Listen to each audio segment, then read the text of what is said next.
Hey guys, tonight we journey back to the banks of the Mississippi River, to a city so large and so impressive that travelers from distant lands would have stared in disbelief.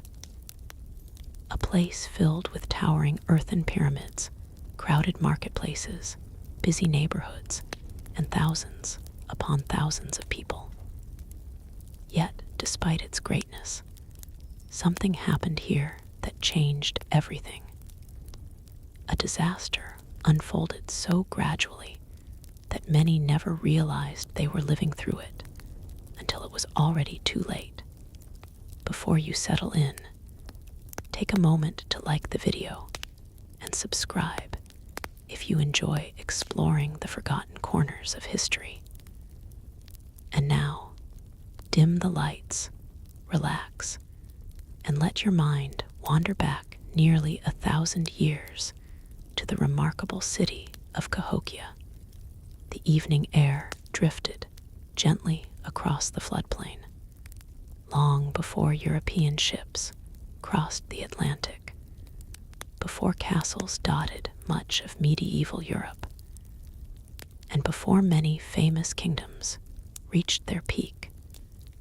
A vast settlement flourished near the meeting of important rivers in North America. Today, historians call it Cahokia. At its height, it was one of the largest urban centers north of Mexico. Thousands of people lived there. Families occupied neighborhoods spread across miles of land. Farmers worked fertile fields. Craftsmen shaped tools and ornaments. Religious leaders oversaw ceremonies. Merchants carried goods from astonishing distances. The city rose from a landscape blessed by water. The Mississippi River and its tributaries provided transportation, food, and fertile soil. Each spring, floods deposited fresh nutrients across the floodplain.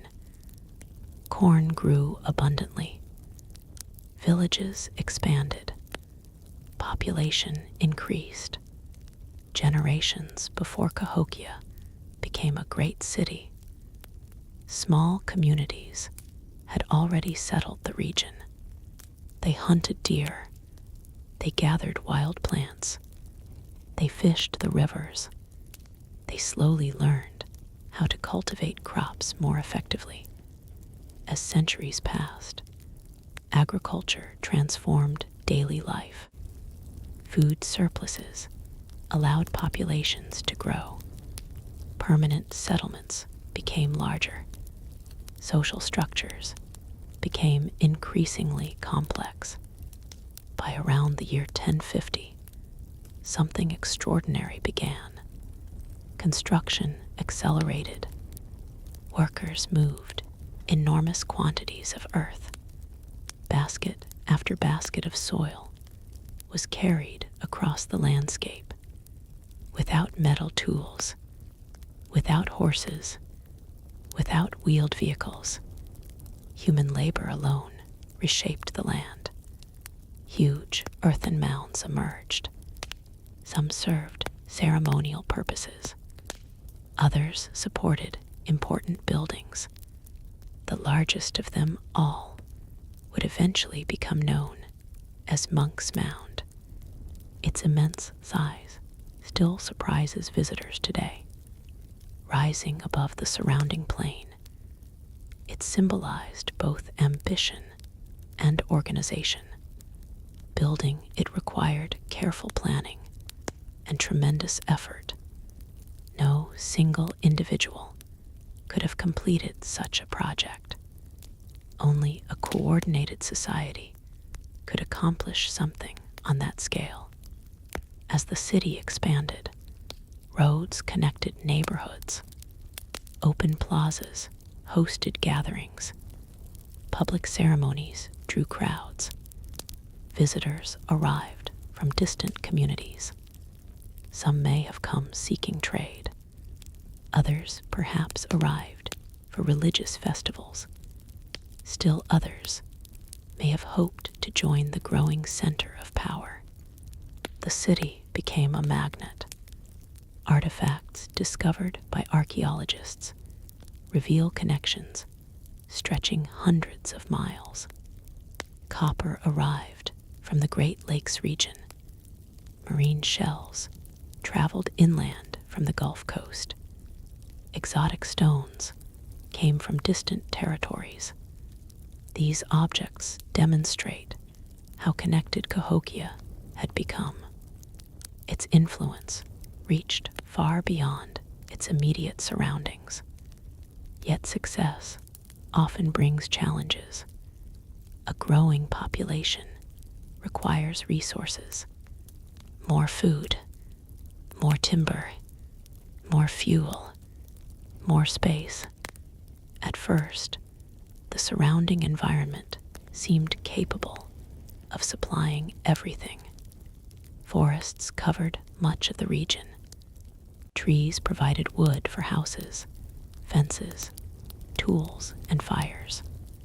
Animals remained plentiful. The rivers continued delivering fish. The fertile soil produced abundant harvests, but prosperity can conceal vulnerabilities. When people experience years of success, they rarely imagine how quickly circumstances can change. The residents of Cahokia likely believed their city would continue growing indefinitely. After all, each generation witnessed new construction. New neighborhoods appeared. Fields expanded. Ceremonial traditions flourished. Life seemed stable. The seasons followed familiar rhythms. Spring planting, summer growth, autumn harvest, winter rest. Yet beneath this appearance of permanence, subtle pressures were beginning to emerge. Every new home required materials. Every expansion demanded labor. Every increase in population placed additional strain upon nearby resources. The forests nearest the city slowly retreated. Trees disappeared to make room for agriculture. Woodlands gave way to cultivated fields. At first, few may have noticed. The changes occurred gradually. A stand of trees removed here. Another patch cleared there. A path widened. A field enlarged.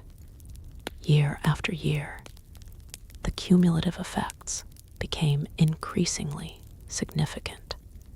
Children born during this period would have accepted the changing landscape as normal. They knew only the environment that existed around them. Older residents, however, may have remembered denser forests and more abundant wildlife. Perhaps some wondered whether the pace of expansion could continue forever. Perhaps others dismissed such concerns. History offers many examples of societies confident in their own resilience. Cahokia was unlikely to be different. The city's leaders organized grand projects. Massive wooden structures appeared. One remarkable installation consisted of large timber circles. Modern researchers often refer to these structures as wood hinges.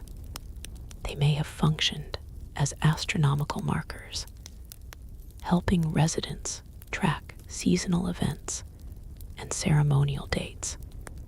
Their construction required hundreds of carefully selected logs. Again and again, timber was needed.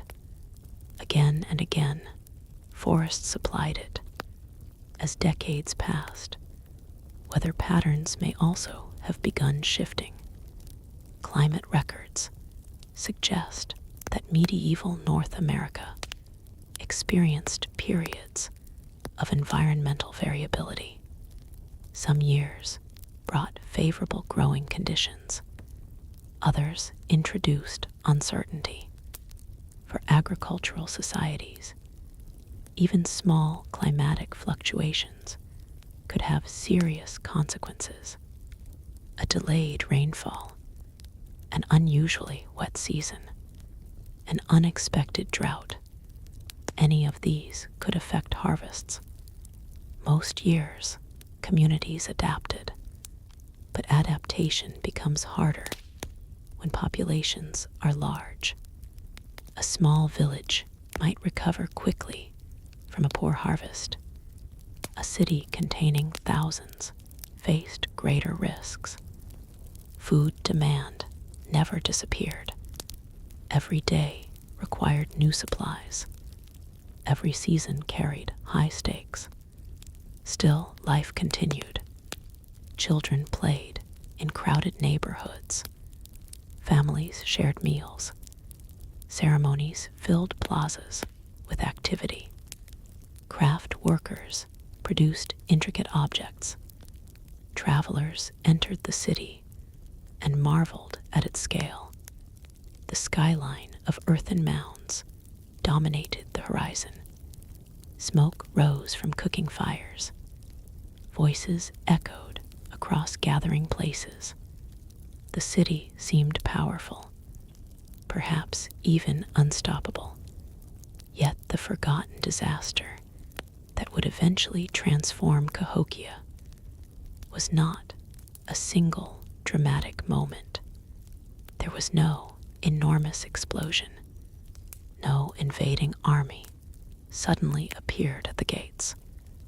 No legendary battle determined the city's fate.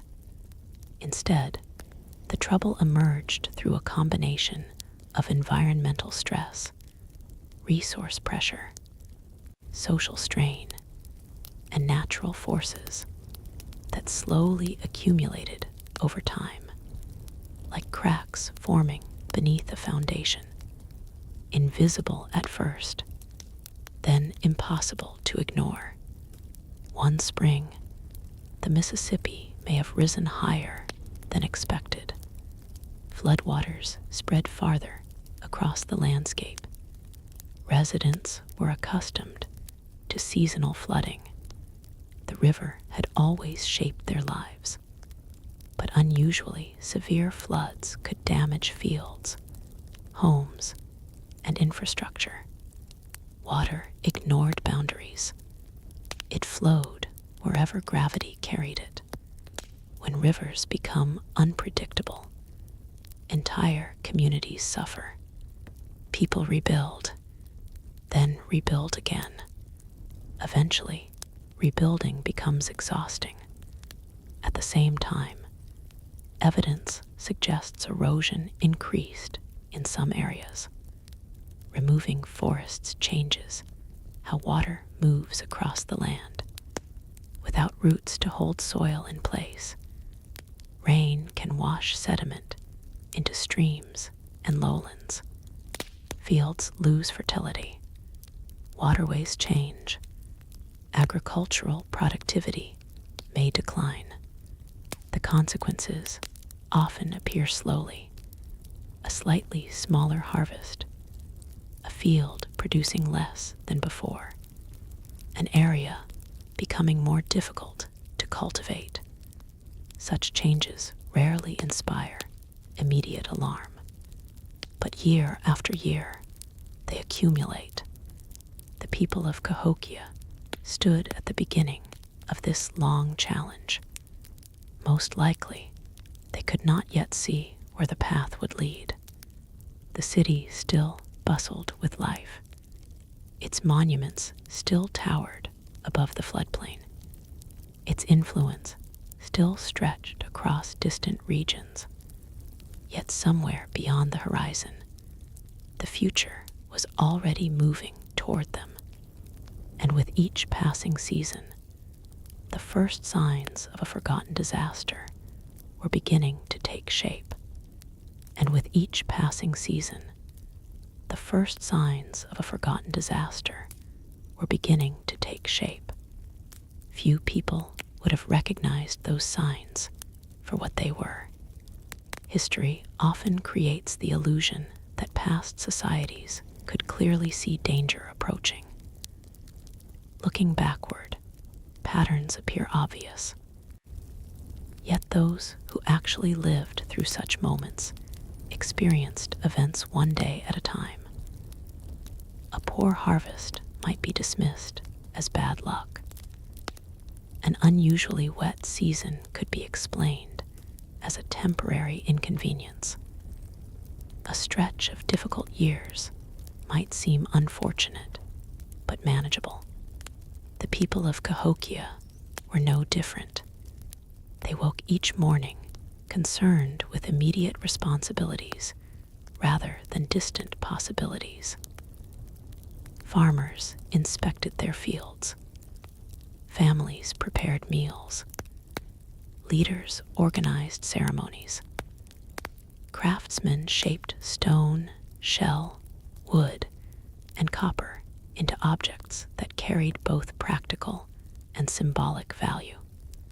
Life continued because life had to continue. The city remained impressive. Its great mounds still dominated the landscape. Visitors arriving from distant communities still encountered a place unlike almost anything else in North America. They would have seen broad plazas, carefully arranged neighborhoods, and monumental structures that reflected generations of labor. Yet beneath the visible strength of the city, pressures were accumulating. One challenge involved the growing relationship between people and the land. Agriculture had made Cahokia possible. Corn cultivation supported large populations. Fields stretched across fertile floodplains. Harvests fed families and sustained urban growth. But intensive farming also required constant attention. Soil can produce abundant crops for many years. It can also become exhausted. When populations remain small, communities often have flexibility. They can shift cultivation areas, allow land to recover, or rely more heavily on hunting and gathering. Large cities possess fewer options. Their needs are simply too great. Every season demanded substantial harvests. Anything less created difficulties. Archaeological evidence suggests that environmental conditions around Cahokia became increasingly complicated during the city's later centuries. Forest clearance expanded. Erosion intensified in certain locations. Sediment accumulated in places where it had not previously collected. These changes did not happen overnight. Instead, they unfolded gradually, almost invisibly. A farmer might notice that a field required more effort than it once had. Another might observe that water lingered longer after heavy rains. Hunters could travel farther before encountering game. Woodcutters might spend additional hours reaching suitable trees. Small inconveniences rarely generate immediate concern, but multiplied across thousands of people, such inconveniences become significant. The surrounding forests played a particularly important role. Wood was essential. Homes required wooden frames. Cooking fires consumed fuel every day. Defensive structures demanded construction materials. Ceremonial projects needed enormous quantities of timber. The famous wooden circles that archaeologists later identified required carefully selected trees transported considerable distances as nearby woodlands diminished.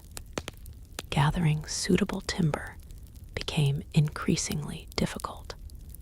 The solution seemed simple at first. Travel farther, cut more trees, bring them back. Yet every solution carried hidden costs. Longer journeys required additional labor. Transportation consumed time. Workers spent hours obtaining resources that previous generations had acquired much more easily. A prosperous society can absorb such costs for a while. Eventually, however, they begin affecting daily life. Meanwhile, the Mississippi River continued shaping the fortunes of the city. The river was both friend and threat. It nourished the floodplain. It supported transportation. It provided fish and access to distant trade routes. Yet rivers possess their own power. They cannot be controlled indefinitely. Floods occasionally exceeded expectations. Heavy rainfall upstream could send enormous volumes of water downstream. Fields disappeared beneath muddy currents. Structures suffered damage. Paths became impassable. After severe flooding, communities faced difficult choices. Repair damaged areas, relocate vulnerable structures, attempt new forms of protection. None of these options were easy. For people whose survival depended upon agriculture, losing productive land represented a serious setback. Even when floodwaters eventually receded, they often left behind challenges. Fields might require restoration. Stored food could be ruined. Infrastructure demanded rebuilding. Each recovery consumed resources. Each recovery tested resilience. At the same time, weather patterns appear to have become less predictable. Modern climate research suggests that periods of instability affected various regions of North America during the centuries when Cahokia flourished. Some years may have brought excessive rainfall. Others may have experienced drought conditions. Agricultural societies live close to nature's uncertainties. A few weeks without rain can alter an entire growing season. Excessive moisture creates different problems. Seeds fail, roots rot, fields become difficult to manage. Neither extreme is welcome. Imagine standing in a Cahokian field during one of those uncertain years. You have planted crops. You have invested months of labor. Your family depends upon the harvest. Yet the sky refuses to cooperate. Perhaps rain arrives too late. Perhaps it arrives too often. Perhaps temperatures behave unexpectedly. Every day becomes a lesson in uncertainty. For a village, such conditions are troubling. For a major population center, they become potentially dangerous. Still, daily life moved forward. Children continued growing up within the shadow of the great mounds. Festivals brought communities together. Religious ceremonies reinforced shared beliefs. Leaders maintained authority. Trade networks remained active. the city endured. In fact, many residents may have believed their society was successfully adapting to every challenge. Humans are remarkably resilient. When problems emerge, communities often develop creative responses. They alter farming techniques. They reorganize labor. They establish new relationships. They seek solutions wherever they can find them. Cahokia almost certainly attempted similar adjustments. Yet adaptation has limits. At some point, multiple pressures begin interacting. Environmental stress affects food production. Food shortages create social tension. Social tension complicates political decision-making. Political difficulties reduce collective efficiency. The result is a cycle that becomes increasingly difficult to reverse. Evidence suggests that changes were occurring within Cahokian society itself. Population patterns shifted. Certain areas appear to have experienced decline. Construction activity slowed compared with earlier periods of rapid expansion. Some neighborhoods became less densely occupied. Others may have been abandoned altogether. No single event explains these developments. Instead, historians often view them as symptoms of broader transformation. The city that had once grown with astonishing speed was entering a different phase of its history. One can imagine conversations taking place around evening fires.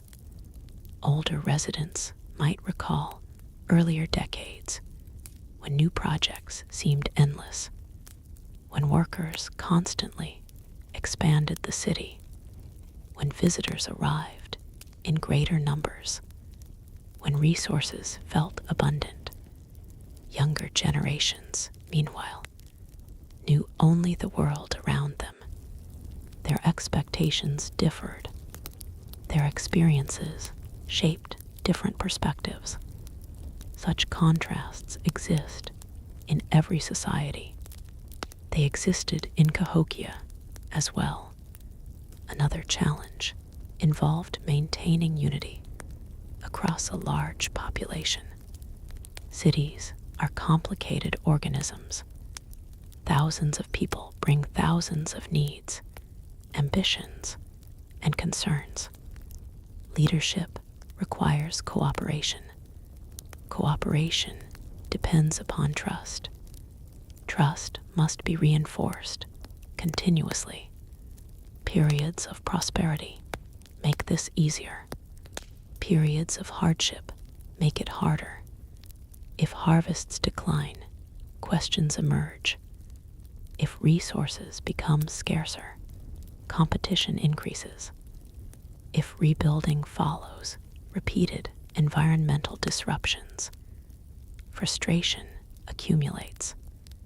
Nobody knows precisely what conversations occurred within Cahokia's leadership circles.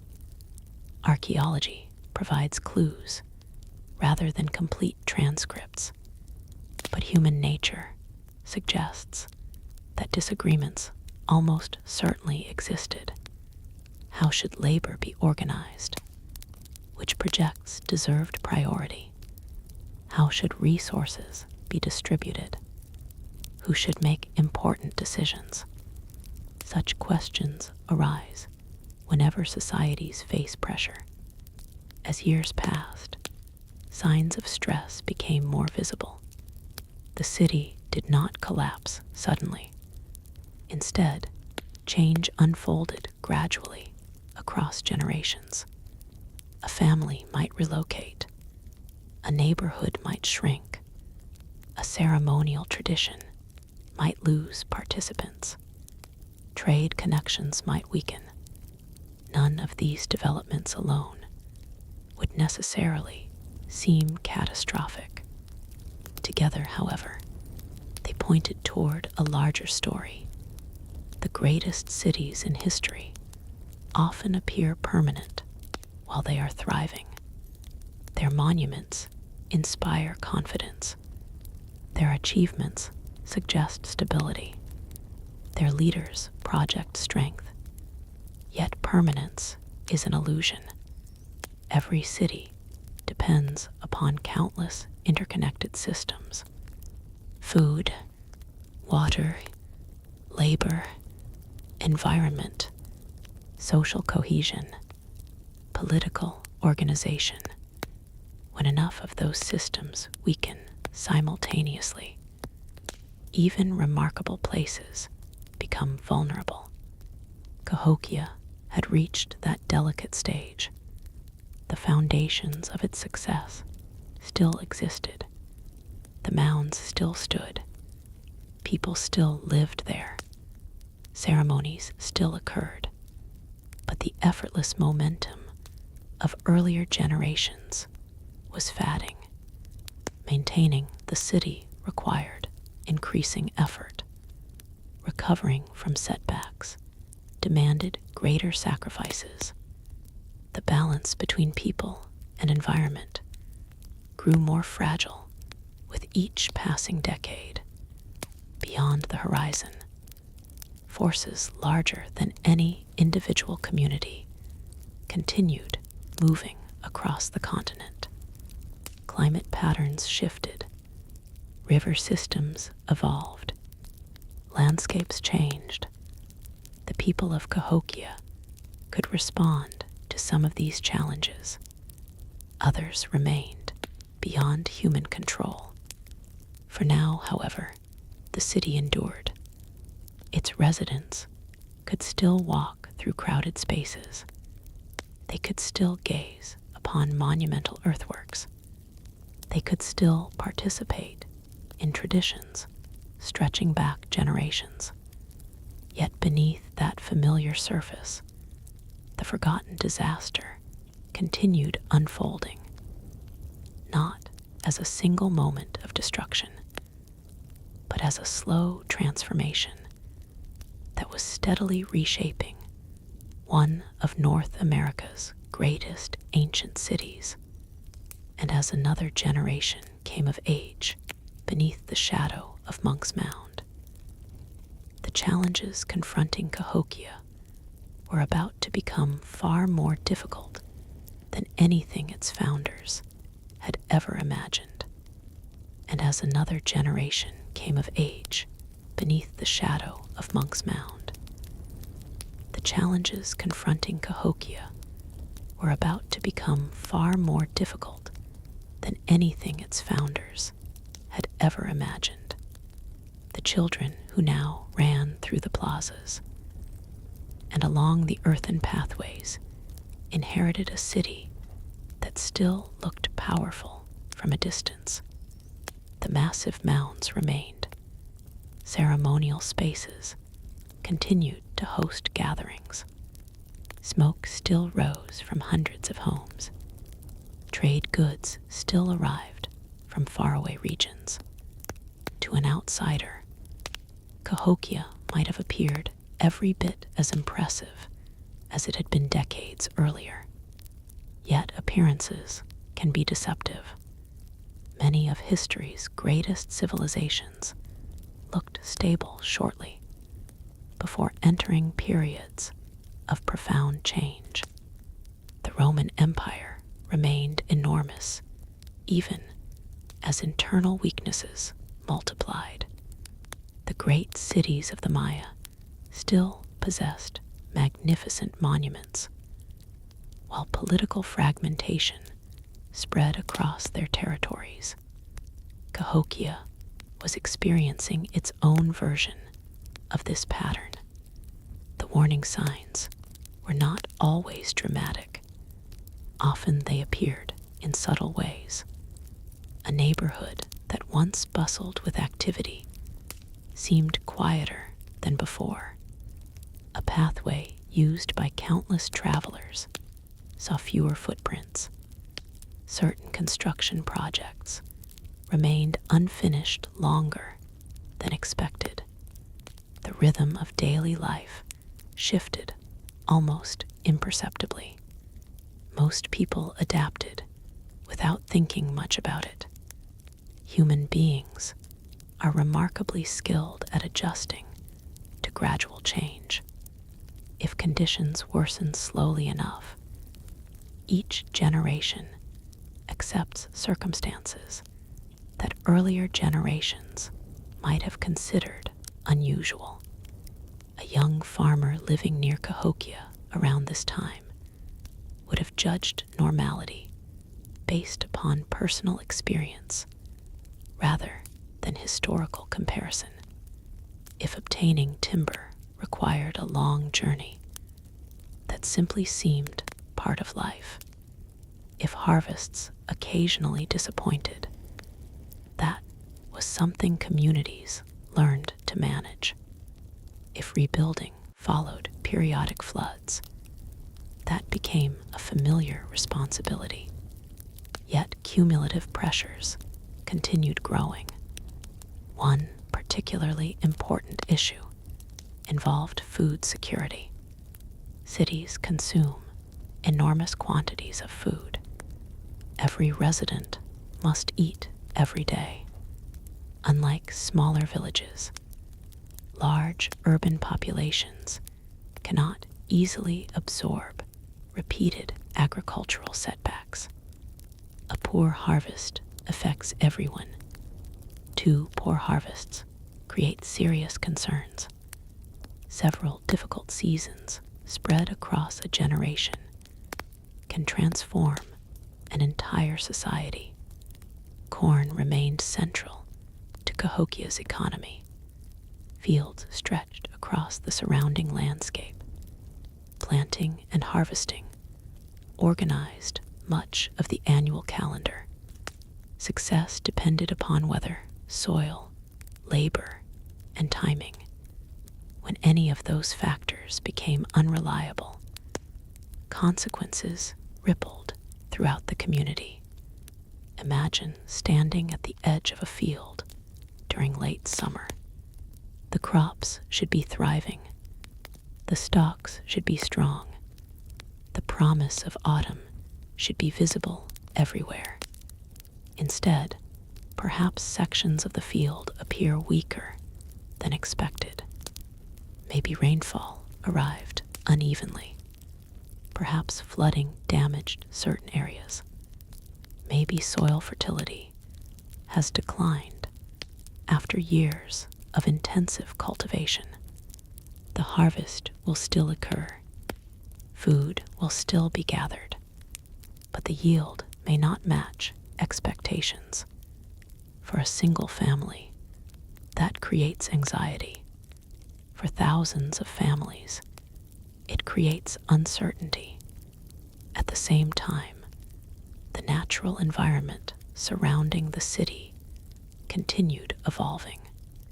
Forests that had once seemed endless now existed farther from the urban center. Travelers moving through the region encountered landscapes altered by generations of human activity. Fields occupied former woodlands. Paths crossed areas once covered by dense vegetation. Animals adapted to changing habitats. Some species became harder to find near the city. Hunters often traveled greater distances than their ancestors had needed to travel. Again, these developments did not necessarily signal immediate catastrophe, but they increased the effort required to maintain everyday life. Every additional hour spent gathering resources represented labor that could not be devoted elsewhere. Over time, such costs accumulate. Archaeologists studying Cahokia have uncovered evidence suggesting that defensive structures became increasingly important during portions of the city's history. Large wooden palisades were constructed around central areas. These barriers required enormous quantities of timber and labor. Historians continue debating their exact purpose. Perhaps they provided protection from external threats. Perhaps they reinforced political authority. Perhaps they served multiple functions simultaneously. Regardless of the reason, building and maintaining such structures demanded substantial resources, and resources were becoming harder to obtain. The need for defenses often reflects broader uncertainty. Communities experiencing confidence and stability rarely invest heavily in fortifications without reason. Something encouraged the people of Cahokia to dedicate labor toward protection. Whether that reason involved conflict, social tension, or symbolic authority remains a subject of discussion. What seems clear is that life was becoming more complicated. The city no longer existed in the carefree phase of expansion that had characterized its earlier centuries. Challenges now accompanied opportunity. Maintenance increasingly replaced growth. Preservation became as important as construction. While these pressures unfolded, the Mississippi River remained a powerful presence. The river was never static. Channels shifted, floodplains evolved, water levels fluctuated. Season after season, the river reshaped portions of the landscape. People living near great rivers often enjoy tremendous advantages, yet they also accept significant risks. The same water that nourishes crops can destroy them. The same floodplain that supports agriculture can become a source of devastation. Generations of Cahokians understood this reality. Their ancestors had lived alongside rivers for centuries, but understanding a danger does not eliminate it. Particularly severe floods could overwhelm preparations. Fields disappeared beneath muddy water. Stored supplies became vulnerable. Transportation routes suffered disruption. Recovery demanded effort.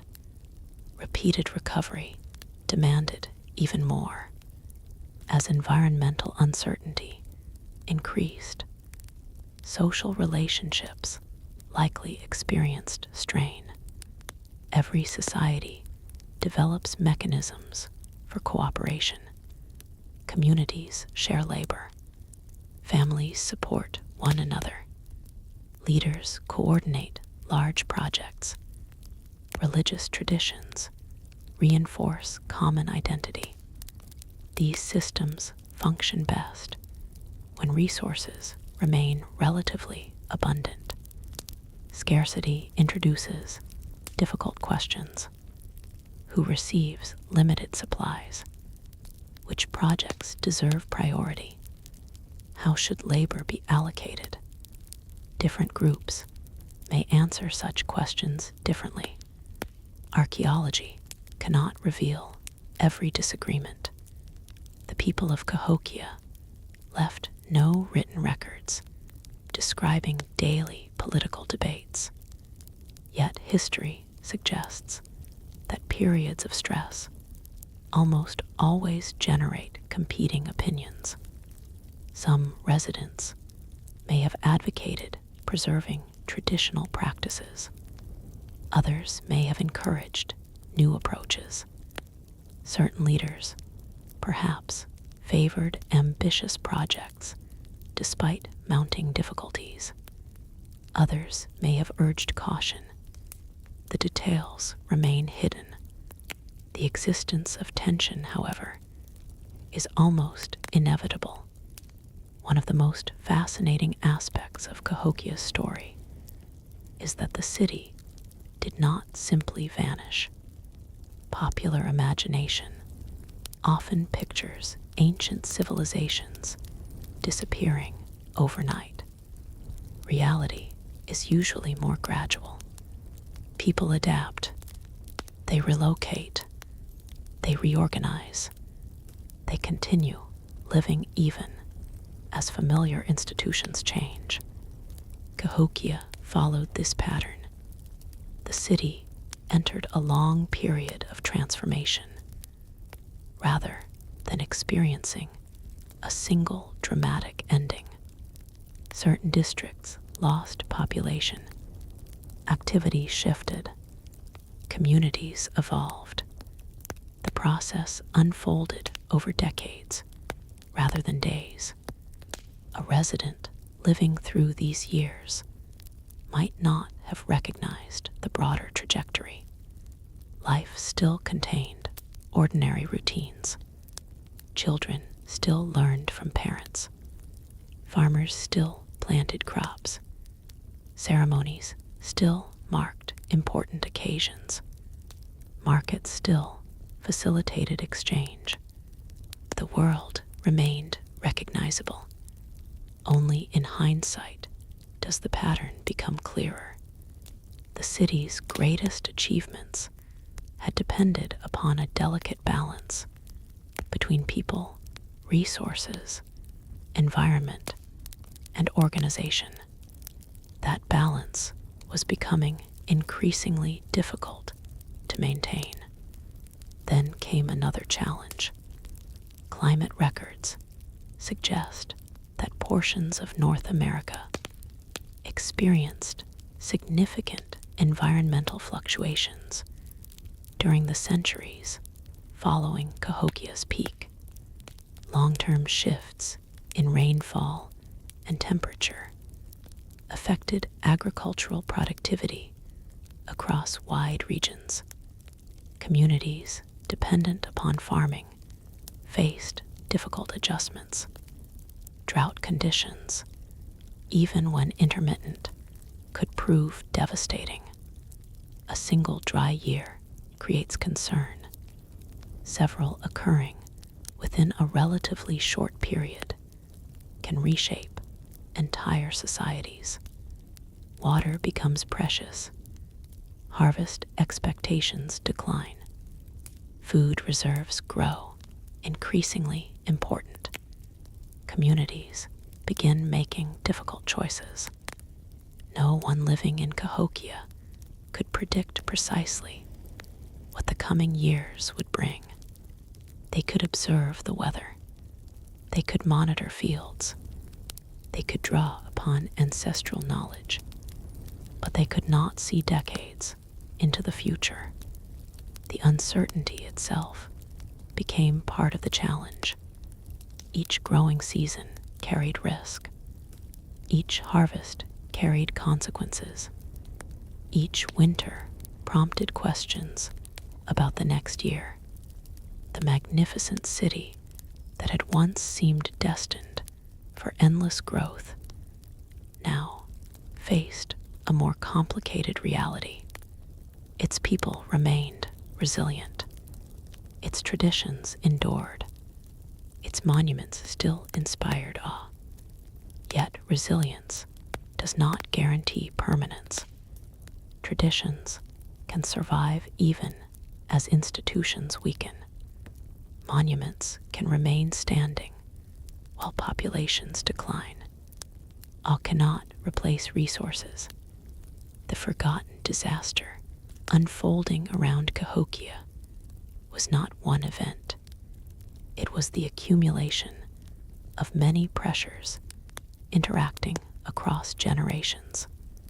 Environmental stress, resource depletion, changing climate, social adaptation, economic challenges, demographic shifts. Each factor alone might have been manageable. Together, they created conditions unlike anything the city's founders had anticipated. And as the years continued passing, a growing number of families would begin making a decision that would slowly alter the destiny of Cahokia itself. They would start leaving, and as the years continued passing, a growing number of families would begin making a decision that would slowly alter the destiny of Cahokia itself. They would start leaving. At first, their departures probably attracted little attention. Cities are constantly changing. People arrive. People move away. Families merge into new communities. Opportunities appear elsewhere. Such movements are a normal part of human history. A single household leaving Cahokia would not have seemed unusual. Even several families relocating to nearby settlements might have raised few concerns. The city was vast. Its population numbered in the thousands. Life continued all around them. Ceremonies still took place. Markets still operated. Fields still produced crops. From the top of Monk's Mound, observers could still look across a landscape filled with signs of activity. Yet gradual population decline possesses a unique quality. Because it happens slowly, it can remain unnoticed for years. One abandoned house becomes two. Two become 10. 10 become an entire section of a neighborhood where fewer cooking fires burn at night. The transformation unfolds quietly. No trumpet announces it. No messenger declares that a city has entered a new chapter. The evidence appears in small details. A pathway becomes less crowded. A gathering draws fewer participants. A craftsman receives fewer visitors. A family notices that familiar neighbors are no longer there. Eventually, enough small changes combine to form something larger. For Cahokia, this process seems to have accelerated over time. Historians continue debating exactly why people left. There was probably no single reason. Human decisions are rarely that simple. Some families may have sought more productive farmland elsewhere. Others might have preferred smaller communities where resources remained abundant. Environmental difficulties likely influenced many choices. Social and political tensions may have influenced others. Different households undoubtedly had different motivations. What matters is that the movement began, and once it began, it created consequences of its own. Large cities depend upon population. People provide labor. They maintain infrastructure. They cultivate fields. They support religious institutions. They contribute to trade networks. When enough residents depart, maintaining complex systems becomes increasingly difficult. Imagine a wooden bridge crossing a stream. Remove one plank, and the bridge remains functional. Remove several more, and crossing becomes harder. Remove enough, and the structure can no longer perform its purpose. Cities operate in much the same way. Their strength depends upon countless individuals contributing to shared systems. When participation declines, those systems weaken. The great plazas of Cahokia still existed, but fewer people may have gathered within them. The enormous mounds still dominated the horizon, but monuments alone could not sustain urban life. Human effort had created Cahokia. Human effort was required to preserve it. As the population shifted, agricultural patterns also changed. Some fields may have been abandoned. Others remained in use. The landscape surrounding the city began reflecting these adjustments. Nature, meanwhile, wasted no time reclaiming neglected spaces. Grasses spread, shrubs appeared, young trees emerged in areas where human activity declined. The process was gradual but relentless. Where people retreat, the natural world often advances. Generations earlier, Cahokia's builders had transformed forests into fields and settlements. Now certain portions of that transformation were beginning to reverse. The balance between civilization and environment was shifting once again. For those who remained, daily life continued. Children still learned stories passed down through generations. Families still prepared meals. Religious ceremonies still connected communities to traditions and beliefs. The city was changing, but it had not disappeared. Many residents likely believed recovery remained possible. After all, Cahokia had survived challenges before. Floods had come and gone. Harvests had varied. Resources had fluctuated. Perhaps this period of difficulty would eventually pass. Perhaps prosperity would return. History is filled with societies that successfully weathered crises. Why should Cahokia be any different? Yet some challenges are more persistent than others. The environmental pressures affecting the region were not temporary inconveniences. They represented long-term trends. Forests did not immediately regrow into mature woodlands.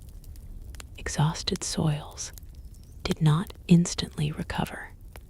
Changing climate patterns did not suddenly stabilize. Every year brought fresh demands.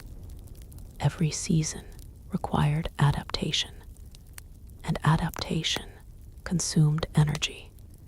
Consider the immense labor required merely to maintain Cahokia's monumental landscape.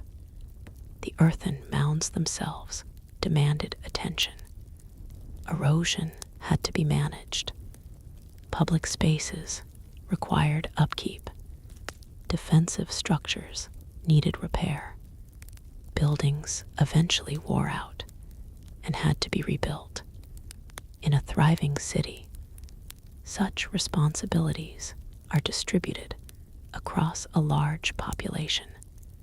In a shrinking one, the burden grows heavier for those who remain. At the same time, trade networks may have become less reliable. For centuries, Cahokia had occupied a central position within an extensive web of exchange. Goods arrived from distant regions. Ideas traveled alongside them. Relationships connected communities separated by hundreds of miles. Trade does more than move objects. It creates opportunities. It reinforces alliances. It encourages cooperation. When urban centers weaken, trade networks often weaken as well. Merchants choose different routes. Communities seek new partners. Economic activity shifts elsewhere. The change is rarely dramatic. Instead, it unfolds piece by piece. A shipment arrives less frequently. A relationship fades. A route becomes less important. Gradually, influence diminishes. Cahokia may have experienced exactly this sort of transition. Its importance did not vanish overnight, but maintaining a position of regional dominance became increasingly difficult. Elsewhere across North America, other communities continued developing. People adapted to local conditions. New centers emerged. The continent remained vibrant and dynamic.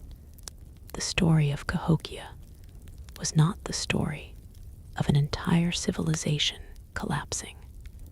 It was the story of one extraordinary city struggling to sustain the conditions that had once made its growth possible. Meanwhile, the Mississippi River remained as powerful and unpredictable as ever. The people living near its banks understood that the river shaped their fortunes. Some years brought abundance. Others delivered hardship. Particularly severe flooding events could erase months of labor within days. Fields disappeared beneath water. Homes required rebuilding. Stored food could be lost. Such events became even more difficult when populations were already declining. A thriving city might recover quickly. A weakened city faced greater obstacles. Each setback carried heavier consequences. Each recovery required greater sacrifice. As decades passed, memories of Cahokia's golden age likely grew stronger. Older residents remembered periods when construction never seemed to end, when plazas filled with enormous gatherings, when visitors arrived in large numbers from distant communities, when confidence about the future felt natural. Those memories became increasingly valuable because the present looked different. Human beings often compare current circumstances with better times from the past. The contrast can be painful, yet memory also serves another purpose. It preserves identity, even during periods of decline. People continue telling stories about who they are and where they came from.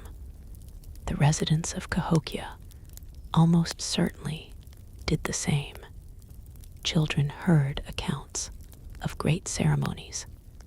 Families shared traditions linked to ancestors.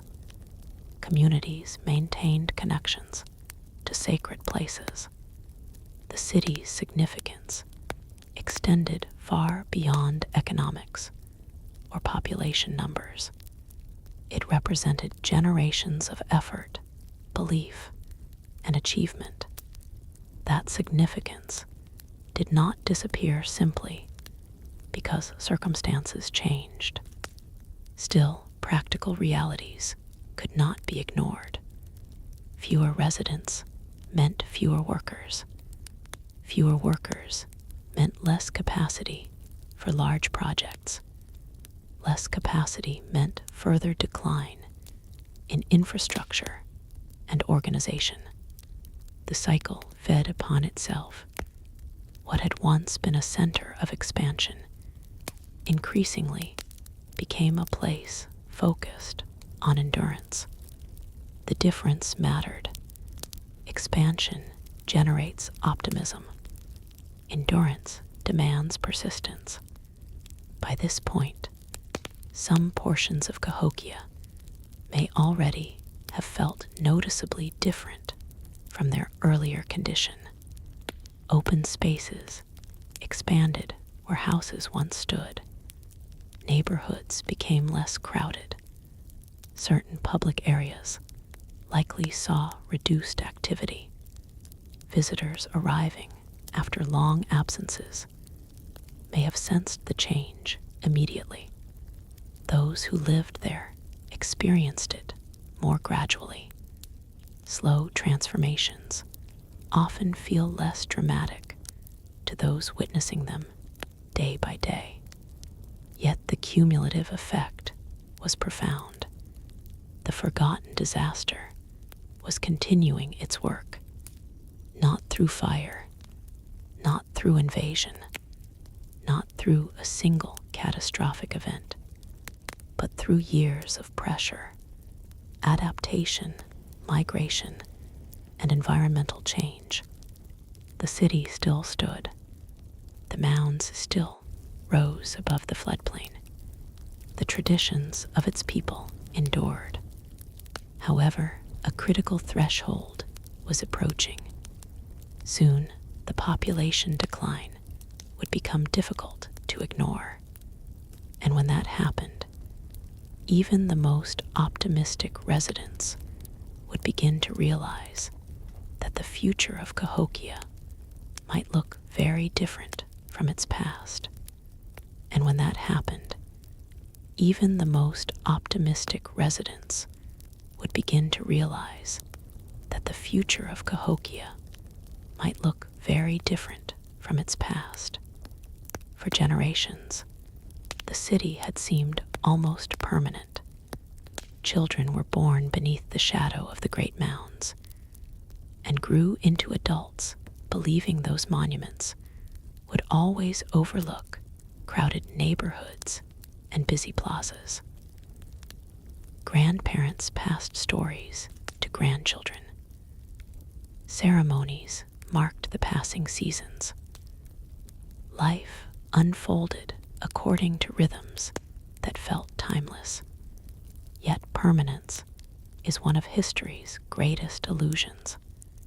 No city remains unchanged forever. The people of Cahokia were beginning to discover this reality. The evidence appeared everywhere for those willing to notice it. Certain neighborhoods no longer echoed with the same level of activity.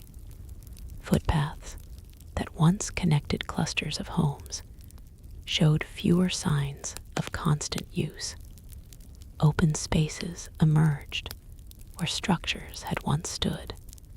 Some buildings deteriorated and were never replaced. Others remained standing, but served fewer people. The city was not empty. Far from it, thousands still lived there. But the momentum that had once driven extraordinary growth was fading.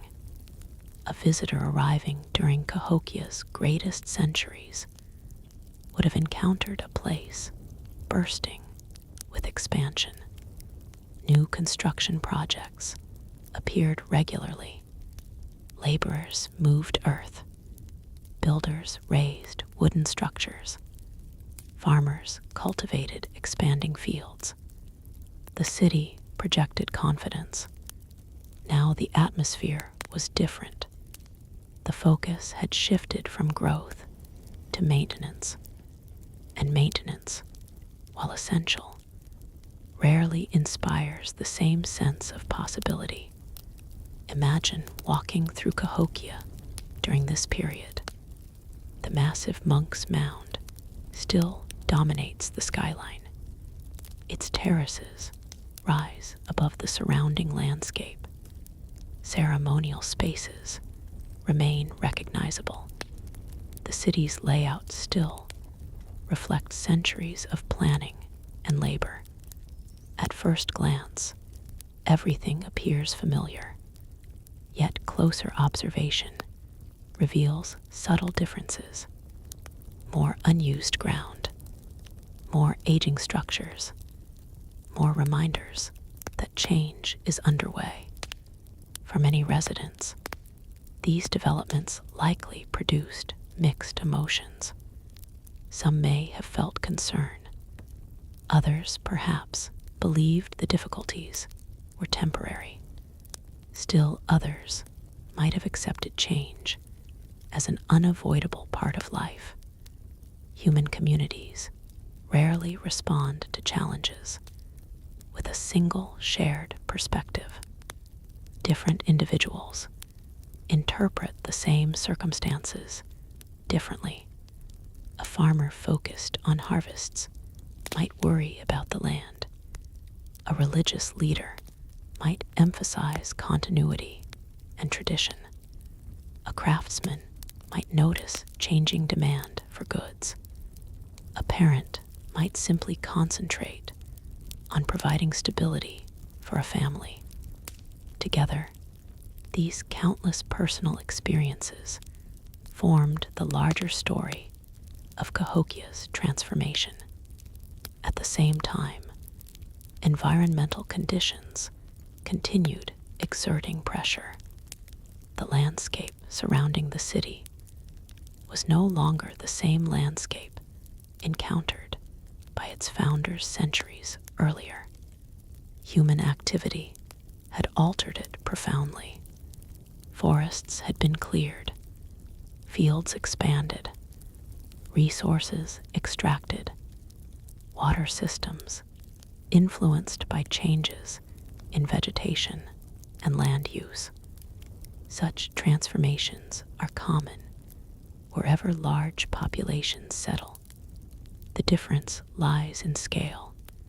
Cahokia had become one of the largest urban centers in North America. Its environmental footprint reflected that achievement. Generations of success had depended upon drawing resources from the surrounding region. Now those resources were becoming harder to obtain. Timber remained a particularly important concern. Wood touched nearly every aspect of daily life. Homes required it. Fires consumed it. Tools depended upon it. Defensive structures demanded vast quantities of it. Ceremonial projects used it extensively. As nearby forests diminished, obtaining suitable timber became increasingly labor-intensive. Workers traveled farther. Transportation took longer. The cost of maintaining infrastructure continued rising. Such pressures rarely create dramatic headlines in history books, yet they influence societies in powerful ways. Civilizations do not depend solely upon great leaders or monumental architecture. They depend upon practical systems functioning day after day. When those systems become less efficient, the effects spread throughout the community. Food production faced similar challenges. The fertile floodplain had supported generations of agricultural prosperity. But agriculture is never static. Fields require care. Soils respond to use. Weather influences outcomes. The combination of environmental change and climatic uncertainty made farming more complicated than it had once been. Some years remained productive. Others disappointed expectations. The inconsistency itself created difficulties. Communities can prepare for predictable conditions. Unpredictability is harder to manage. Every planting season carried uncertainty. Every harvest season brought questions. Would yields be sufficient?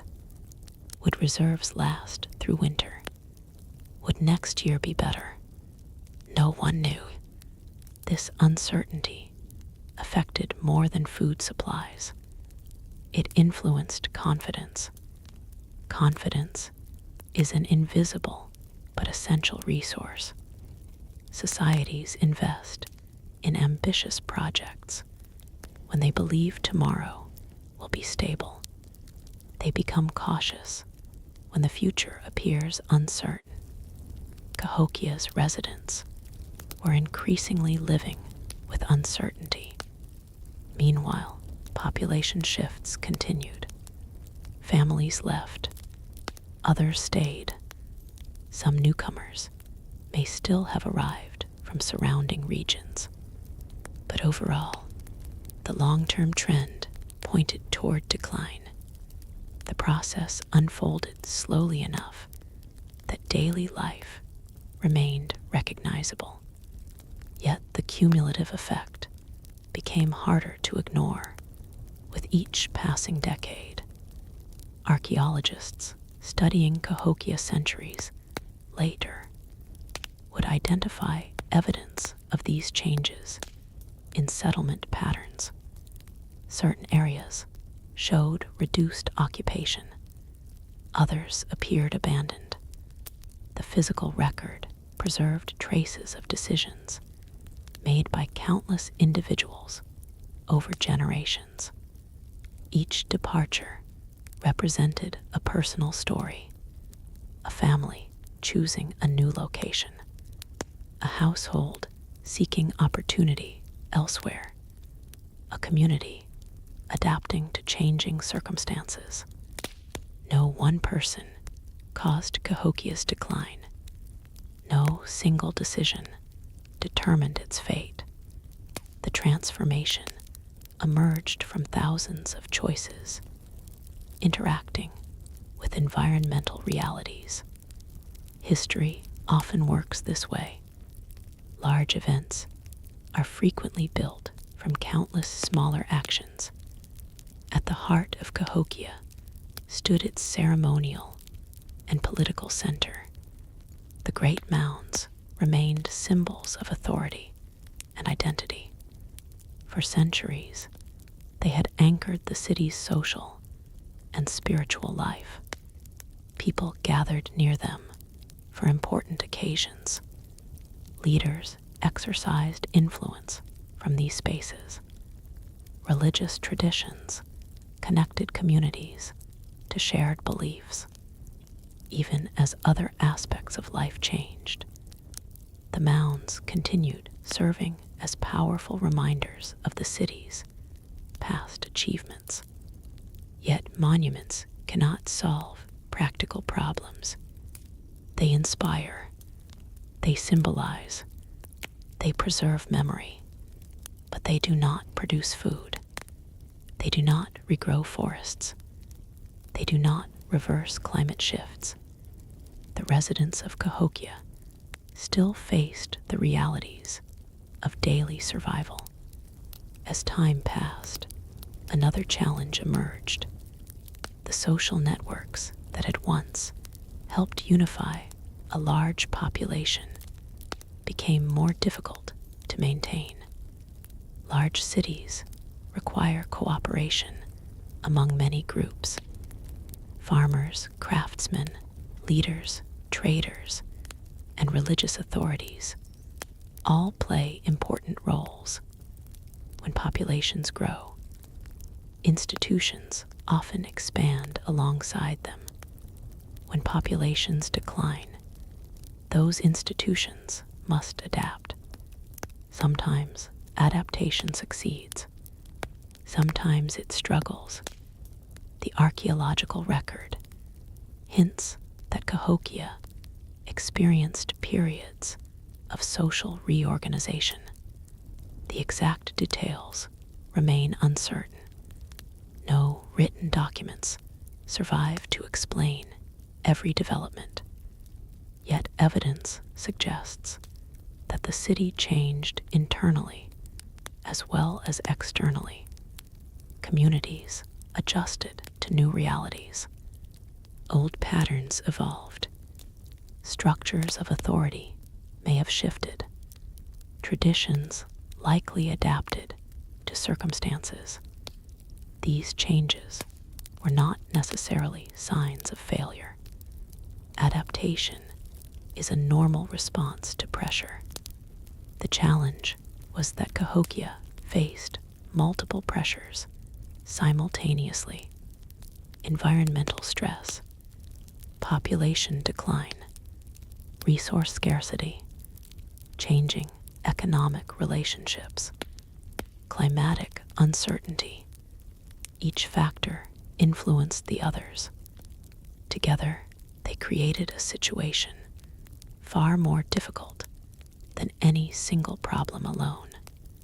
Even so, life continued. Children still laughed. Families still shared meals. Stories still passed from one generation to the next. People still watched the changing seasons from the slopes of the great mounds. The city remained alive. This is an important part of Cahokia's story. Decline did not erase humanity. The residents were not passive victims waiting for disaster. They adapted, worked, planned, hoped, just as people do in every era. Yet, despite their efforts, the forces reshaping Cahokia continued gathering strength. The balance that had once supported one of North America's greatest urban centers was becoming increasingly fragile. And somewhere within the coming decades, a series of environmental events would place even greater strain upon that fragile balance, pushing the city closer to a turning point from which it would never fully recover. And somewhere within the coming decades, a series of environmental events would place even greater strain upon that fragile balance, pushing the city closer to a turning point from which it would never fully recover. The people living in Cahokia could not know that they stood at the edge of a long transition. To them, each year arrived much like the one before. Winter slowly surrendered to spring. Fields were prepared.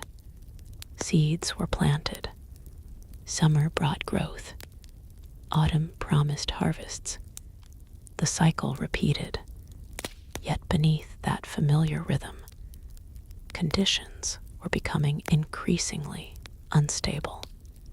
Nature does not always announce major changes with dramatic warnings. Sometimes it whispers: a slightly drier season, a flood that reaches a little farther than expected, a harvest that falls somewhat below previous years, a winter that lingers longer. One event means little.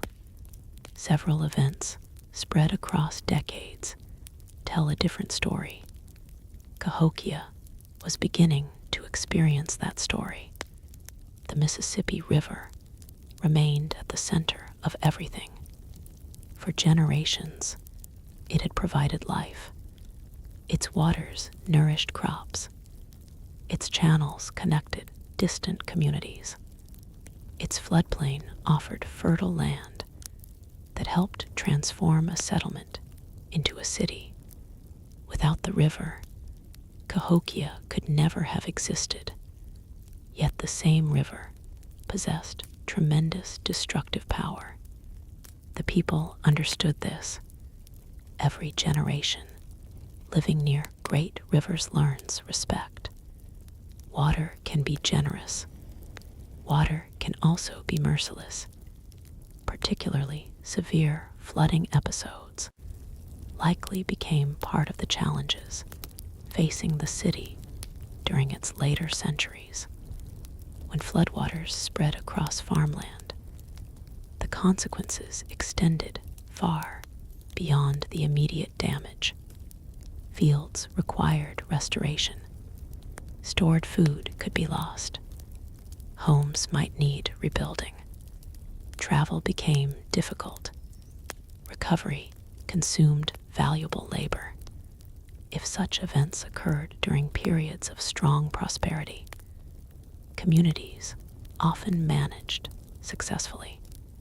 But Cahokia was no longer enjoying the effortless growth of its earlier years. Resources were already stretched. Population trends were already changing. Environmental pressures already existed. Each new disruption, therefore, carried greater weight. Imagine a family living near the edge of cultivated land. Their ancestors had farmed the same region for generations. Knowledge passed from parent to child. The soil had fed countless harvests. Then one year, floodwaters arrive with unusual force. The family survives. Their home remains standing, but sections of their fields are damaged. The following season becomes harder. More work is required. More uncertainty enters daily life. Multiply that experience across many households, and the impact becomes significant. At the same time, climate patterns may have introduced periods of drought. The irony of river civilizations is that they can experience both flooding and water shortages at different times. Too much water creates one set of problems. Too little creates another. Agricultural societies depend upon balance. Balance is often fragile. During dry years, crops struggle. Growth slows. Harvest expectations shrink. Communities rely more heavily upon stored reserves. If difficult conditions persist, those reserves begin disappearing. The pressure affects everyone. Farmers feel it first. Soon merchants notice. Then community leaders. Eventually, entire populations become aware of the challenge. The archaeological record cannot tell us exactly how many drought years affected Cahokia. It cannot describe individual conversations or emotions, but evidence from climate studies suggests that environmental instability became increasingly important during the centuries after the city's peak. Such instability rarely destroys societies by itself. Instead, it amplifies existing weaknesses. A thriving community may survive drought. A thriving community may survive floods. A thriving community may survive resource shortages. When all these pressures interact, however, resilience becomes harder to maintain. Cahokia was experiencing exactly this kind of cumulative strain. The city's relationship with its environment had become more complicated than that of earlier generations. When the first settlers arrived centuries before, they encountered a landscape rich with opportunity. Forests stretched across the region. Wildlife remained abundant. The floodplain offered fertile soil. Resources seemed limitless. Over time, success transformed the landscape itself. Fields replaced woodlands. Construction consumed timber. Population growth increased demand for every available resource. This transformation was not unusual. Nearly every major civilization in history has reshaped its environment. The challenge comes when environmental change begins affecting the systems that support society. By this stage, obtaining certain resources required more effort than before. More effort meant more labor. More labor meant fewer resources available for other activities. The costs accumulated year after year. Yet even as difficulties increased, Cahokia remained an extraordinary place. Its monumental earthworks still inspired awe. Travelers arriving from distant communities would have encountered a city unlike any other in much of North America. The enormous mounds dominated the horizon.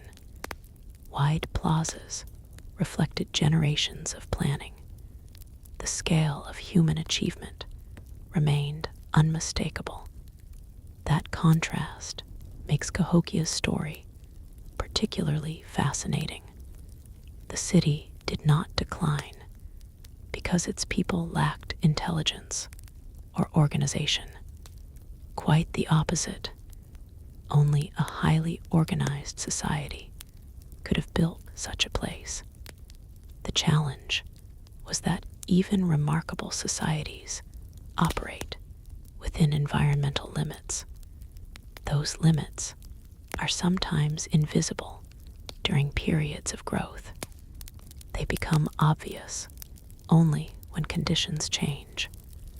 Meanwhile, population decline continued its gradual course. Each departure reduced the labor force. Each reduction made large projects harder to sustain. Maintenance became increasingly important. Yet maintenance often attracts less enthusiasm than expansion. A growing city inspires ambition. A struggling city demands endurance. The difference affects morale. Imagine being a young adult in Cahokia during this period. Your grandparents tell stories about decades of prosperity. They describe enormous gatherings. They recall periods when construction projects seemed endless. The city they remember feels larger, busier, and more confident. Your own experience is different. The monuments remain. The traditions survive. But signs of change surround you. Some neighborhoods are quieter. Certain structures show age. Families occasionally leave. The contrast between memory and reality becomes impossible to ignore. This generational experience likely shaped how residents viewed the future. Older people remembered what had been gained. Younger people faced the challenge of deciding what came next. Many may have chosen adaptation. Others may have chosen migration. Still others remained committed to preserving life within the city. Each response was understandable. Each represented a different way of confronting uncertainty. As decades passed, Cahokia increasingly resembled a city living on inherited greatness. Its monuments reflected achievements from earlier generations. Its identity remained powerful. Its influence, however, was gradually diminishing. Trade connections shifted. Regional relationships evolved. Other communities developed their own centers of activity. The world around Cahokia continued changing. History never stands still. Even when one city declines, other places rise. People carry traditions with them. Knowledge spreads. Cultures adapt. The story of Cahokia was not ending, it was transforming. The transformation simply happened to involve the slow fatting of one of the continent's most remarkable urban centers. Archaeologists centuries later would uncover clues scattered throughout the landscape, abandoned structures, changing settlement patterns, environmental evidence preserved in soil and sediment.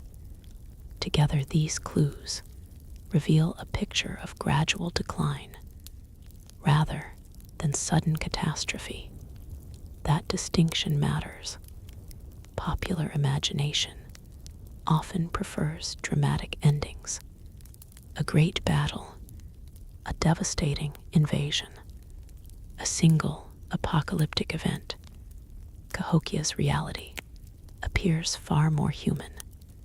The city struggled with challenges that many societies have faced: resource pressure, environmental change, population movement, economic transformation, climatic uncertainty.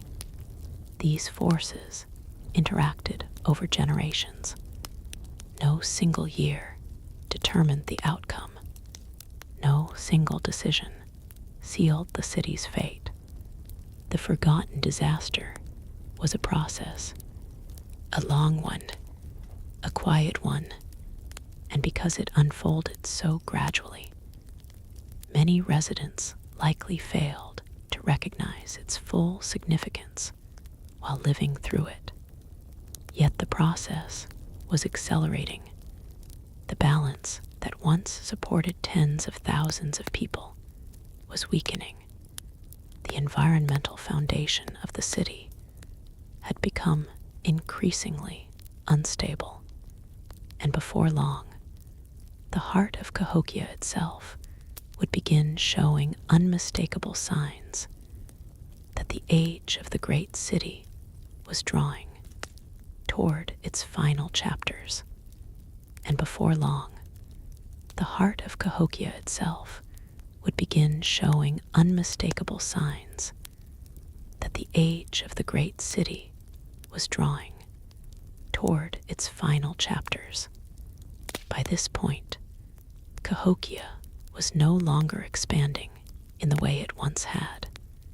The energy that had driven its rise centuries earlier had shifted into something more subdued, more cautious, and far more focused on survival than ambition. Yet even in decline, the city remained alive with human presence. The plazas were not silent. The mounds were not abandoned all at once. Life continued in patterns shaped by both tradition and necessity. People still gathered for ceremonies. Families still worked the land. Craftsmen still shaped stone, wood, and shell into meaningful objects. The difference now was subtle but constant. Everything required more effort than before. More effort to obtain food. More effort to maintain buildings. More effort to sustain social connections. More effort to preserve what had once felt stable. One of the clearest indicators of change came through the landscape itself. Archaeological evidence suggests that portions of the urban center began to lose density over time. Areas that had once contained active neighborhoods showed fewer signs of continuous occupation. Some structures were no longer rebuilt after decay. Open spaces appeared where homes and workshops had previously stood. The city was not vanishing suddenly. It was thinning, like fabric slowly losing threads across its surface. In earlier centuries, Cahokia had felt tightly woven, every part connected to another. Movement through the city meant passing through continuous activity. Now gaps were forming within that pattern. Another important shift involved construction activity. During Cahokia's peak, the city had been in a near constant state of building. Earth was moved, structures were raised, ceremonial spaces were expanded and maintained. But in later phases, this rhythm slowed, not because the people lacked skill, and not because the tradition of building had disappeared, but because the labor force required for large-scale projects was no longer as readily available. When populations decline, even temporarily, the most visible impact often appears in construction. Monumental projects are the first to slow, then public works, then maintenance itself begins to suffer. The great mounds still stood, of course. Monk's Mound remained a towering presence over the floodplain. Its sheer size still communicated power and organization, but erosion and natural where required constant attention without sustained upkeep. Even the most impressive earthworks begin to change gradually under wind and rain. The same Mississippi River that had supported Cahokia also contributed to its vulnerability. Seasonal flooding did not stop. River dynamics continued shifting. Sediment moved across the landscape. Water carved new paths and abandoned old ones. Each flood event became another test for a society already under pressure. For communities still living in the city, these environmental forces were not abstract concepts. They were lived experiences. A field damaged in one season meant food shortages in the next. A washed-out pathway meant longer travel times. A compromised structure meant additional labor to repair or replace it. The consequences were cumulative, and cumulative pressure is often more difficult to endure than a single crisis. At the same time, social organization within Cahokia was adapting in ways that are difficult to fully reconstruct. Leadership structures may have shifted. Different groups may have held influence at different times. Decision-making may have become more localized as the city's overall cohesion changed. What is clear is that large, coordinated efforts became harder to sustain at the scale they once were. The great unity that had once allowed massive construction projects was no longer as strong. This does not mean society collapsed in a single moment. It means coordination became more fragmented, and fragmentation changes everything. Even everyday life would have reflected this shift. Markets may have become smaller or less predictable. Long-distance exchange may have slowed. Communities may have become more self-reliant, focusing on immediate surroundings rather than broad regional connections. This kind of transformation is often gradual enough that those experiencing it do not recognize its full extent. People adjust to new conditions as they arise. What once seemed normal becomes less common. What once felt abundant becomes carefully managed. What once was taken for granted becomes uncertain. Yet even during this period of transition, Cahokia remained culturally significant. Its identity did not disappear. Its traditions did not vanish. Its people did not suddenly abandon their history. Instead, the city continued as a place deeply connected to memory and meaning. The mounds still carried spiritual and ceremonial importance.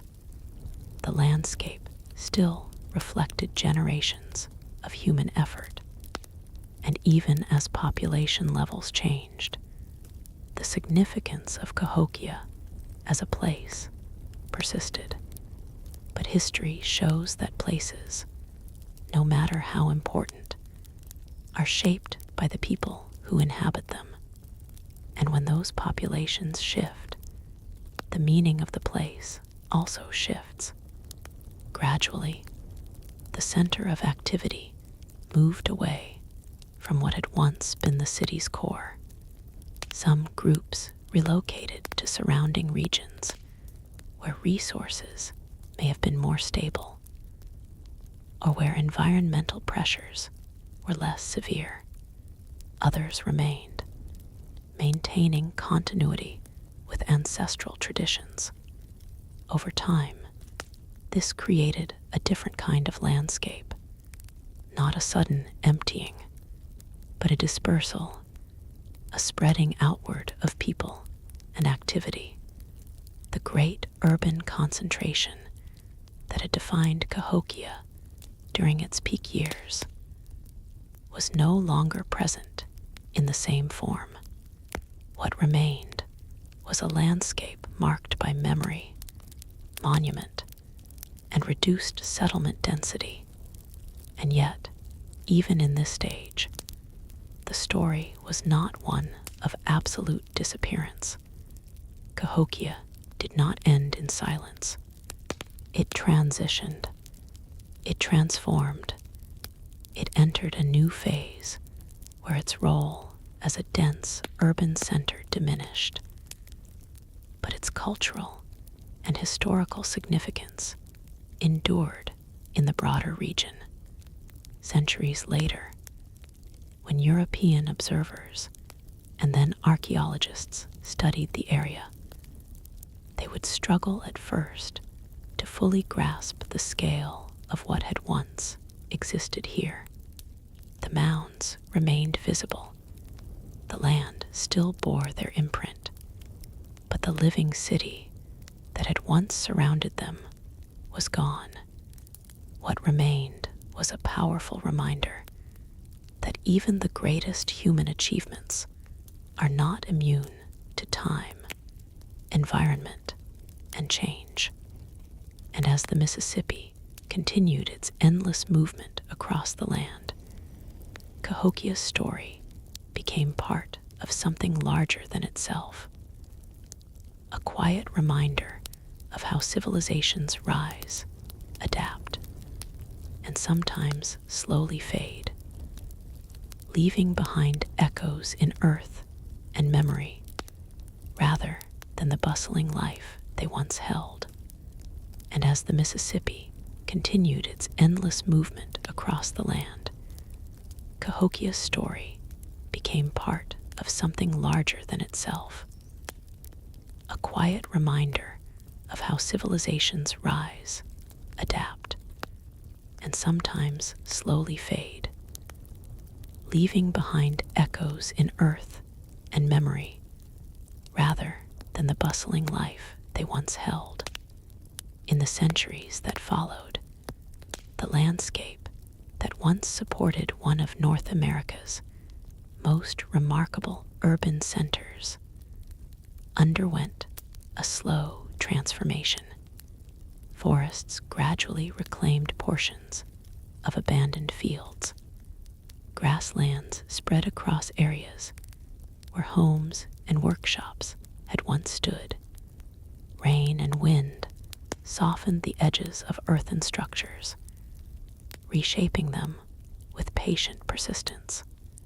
What had been a dense human environment became more open, more natural, and less visibly structured by daily human activity.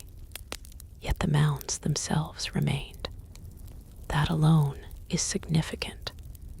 Most ancient urban centers leave behind little that is visible after many centuries.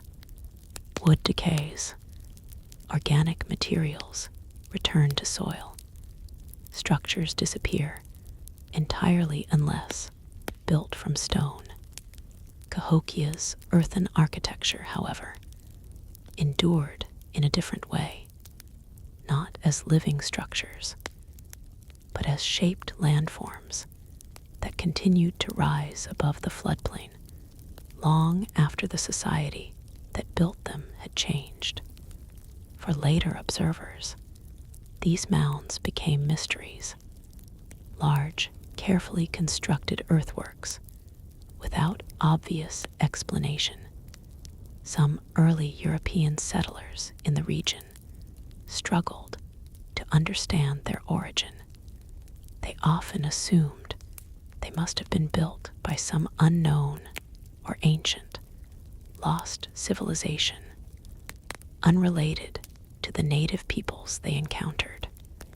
This misunderstanding reflects a broader pattern in history, where monumental achievements are sometimes disconnected from the cultures that created them. In reality, Cahokia was very much a human achievement rooted in complex societies, traditions, and generations of sustained effort. But by the time later outsiders encountered the landscape, the city itself had already transformed. Archaeology would eventually reveal a far more accurate picture. Careful excavation, soil analysis, and study of artifacts uncovered the scale and sophistication of Cahokia's past.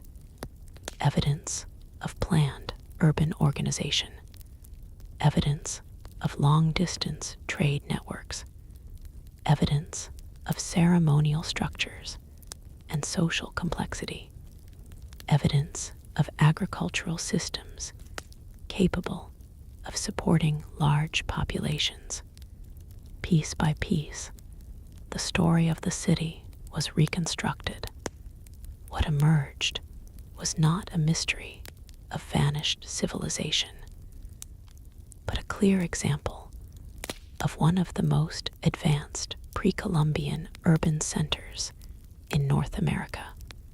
And yet, even with modern understanding, Cahokia still carries a sense of quiet disappearance, not because it was erased, but because it changed shape. The population dispersed, the urban density dissolved, the centralized structure gave way to smaller, more distributed communities. In that sense, Cahokia did not end abruptly. It unraveled gradually, like a woven cloth, slowly loosening thread by thread, until the original pattern becomes difficult to recognize. The reasons behind this transformation remain layered. Environmental stress played a role. Climate variability added pressure. Resource demands increased over time. Social and political dynamics shifted. Population movements changed the structure of settlement. No single cause can fully explain the entire process. And that is what makes Cahokia's story both complex and human. It is not the story of collapse in the dramatic sense often imagined. It is the story of adaptation under strain, of decisions made over generations, of a society responding to changing conditions with the tools it had available. Some choices strengthened resilience, others may have increased vulnerability, but all were made within the limits of knowledge and circumstance. Even as the city's population decreased, its cultural legacy did not vanish. Ideas, traditions, and influences connected to Cahokia continued to shape surrounding regions. People did not disappear. They moved, adapted, and became part of other communities. In that sense, Cahokia's influence spread outward rather than ending entirely. Its story is therefore not only about what was lost, but also about what continued in different forms. Today, when people stand at the site of Cahokia mounds, they are not looking at ruins in the traditional sense of collapsed stone cities. They are looking at earth that was carefully shaped by human hands nearly 1,000 years ago, land that still carries the memory of enormous effort, land that still reflects one of the most ambitious urban experiments of its time. The quietness of the site today contrasts sharply with what it once was. Where there were once crowds, there is now open sky. Where there were once bustling neighborhoods, there is now grass and soil. Where there were once ceremonies and trade and daily life, there is now stillness broken only by wind and birds. Yet that stillness is not emptiness. It is absence shaped by history, a reminder that time changes everything, even the most powerful human centers. And as researchers continue to study Cahokia, new insights continue to emerge. Each layer of soil adds detail. Each artifact offers another piece of understanding. Each discovery refines the picture of a society that was far more complex than early interpretations suggested.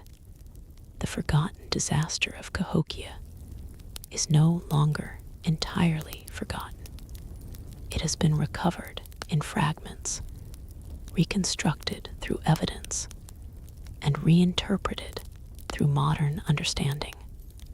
What remains is a story not of sudden downfall, but of a great city shaped by ambition, environment, and time, rising to extraordinary heights, adapting under pressure, and eventually transforming into something quieter, but no less meaningful in the long arc of history.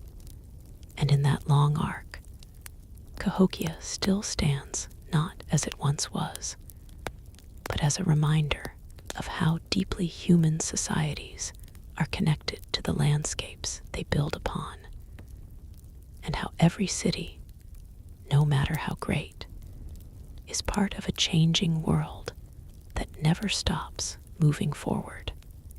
And in that long arc, Cahokia still stands not as it once was, but as a reminder of how deeply human societies are connected to the landscapes they build upon, and how every city, no matter how great, is part of a changing world that never stops moving forward.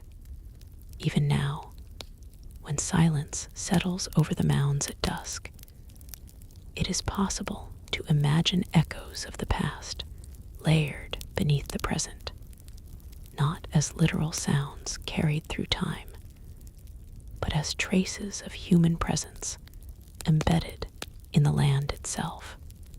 Footsteps that once crossed packed earth plazas, hands that carried soil in baskets to shape monumental structures, voices that once filled open gathering spaces during ceremonies and trade. The memory of movement, activity, and intention remains written into the contours of the landscape. Cahokia's story, when viewed in its entirety, is not defined by a single rise or fall. It is defined by cycles, growth and adjustment, expansion and limitation, confidence and uncertainty, connection and separation. These cycles are not unique to Cahokia. They appear in cities across history, across continents, and across time. What makes Cahokia particularly striking is the scale it achieved long before many other regions developed comparable urban complexity. At its height, it demonstrated that large, organized, and densely populated centers could exist in North America in ways that were sophisticated, sustainable for a time, and deeply integrated with regional environments. It challenges simplified assumptions about the past. It shows that complexity does not belong to one part of the world or one historical narrative. It emerges wherever human societies find ways to organize labor, manage resources, and build shared meaning. And it fades when those systems are no longer balanced in the same way. The forgotten disaster that shaped Cahokia's later history was never a single catastrophic moment. It was the slow interaction of environment, climate, resource management, and human decision-making, a long process that unfolded across generations, too gradual to be recognized in its entirety by those living through it. Yet, when seen from a distance of centuries, the pattern becomes visible. A great city rises. It reaches extraordinary scale. It maintains itself for a period of time under a delicate balance of conditions. Then, as those conditions shift, the structure begins to change, not suddenly, but steadily, until what once felt permanent becomes something remembered. Standing in the present day, the site of Cahokia offers a different kind of experience than it once did. There are no crowded streets, no marketplaces filled with goods from distant regions, no constant movement of people across plazas. Instead, there is space, open sky, grass moving in the wind, earth that still holds shape from human hands long ago. Visitors often come with curiosity. Some come seeking history. Some come seeking silence. Some come seeking understanding of how such a large ancient city could exist, flourish, and then change so completely. What they find is not a simple answer. It is a layered story, one that resists reduction into a single explanation, because Cahokia was never the result of a single cause. It was the result of many forces interacting over time: human creativity and organization, environmental opportunity and limitation, climate variation, resource availability, population movement, cultural continuity. Each played a role, each left an imprint, and together they formed a story that continues to be studied, interpreted, and reinterpreted, And now, researchers refine their understanding as new discoveries are made. Technologies improve. Methods of analysis become more precise. What once seemed uncertain becomes clearer, yet some aspects remain open to interpretation, reminding us that history is not a fixed picture, but an evolving understanding of the past. Cahokia's legacy also extends beyond archaeology. It influences how we think about cities in general, about sustainability, about growth, about the relationship between human systems and natural systems, about how societies respond when conditions change gradually rather than abruptly. These are not ancient questions alone. They remain relevant in the present. Modern cities, though built with different materials and technologies, still depend on similar foundations: resources, environment, cooperation, and stability. The story of Cahokia becomes, in this sense, more than history. It becomes reflection, a mirror held up to the broader human experience. What happens when growth outpaces balance? What happens when systems become strained over time? What happens when adaptation is constant, but conditions continue to shift? These questions do not belong only to the past. They belong to every era, and that is why Cahokia continues to matter, not because it represents a failure, but because it represents a full cycle of human achievement and transformation, from emergence to expansion to complexity to chain and finally to memory.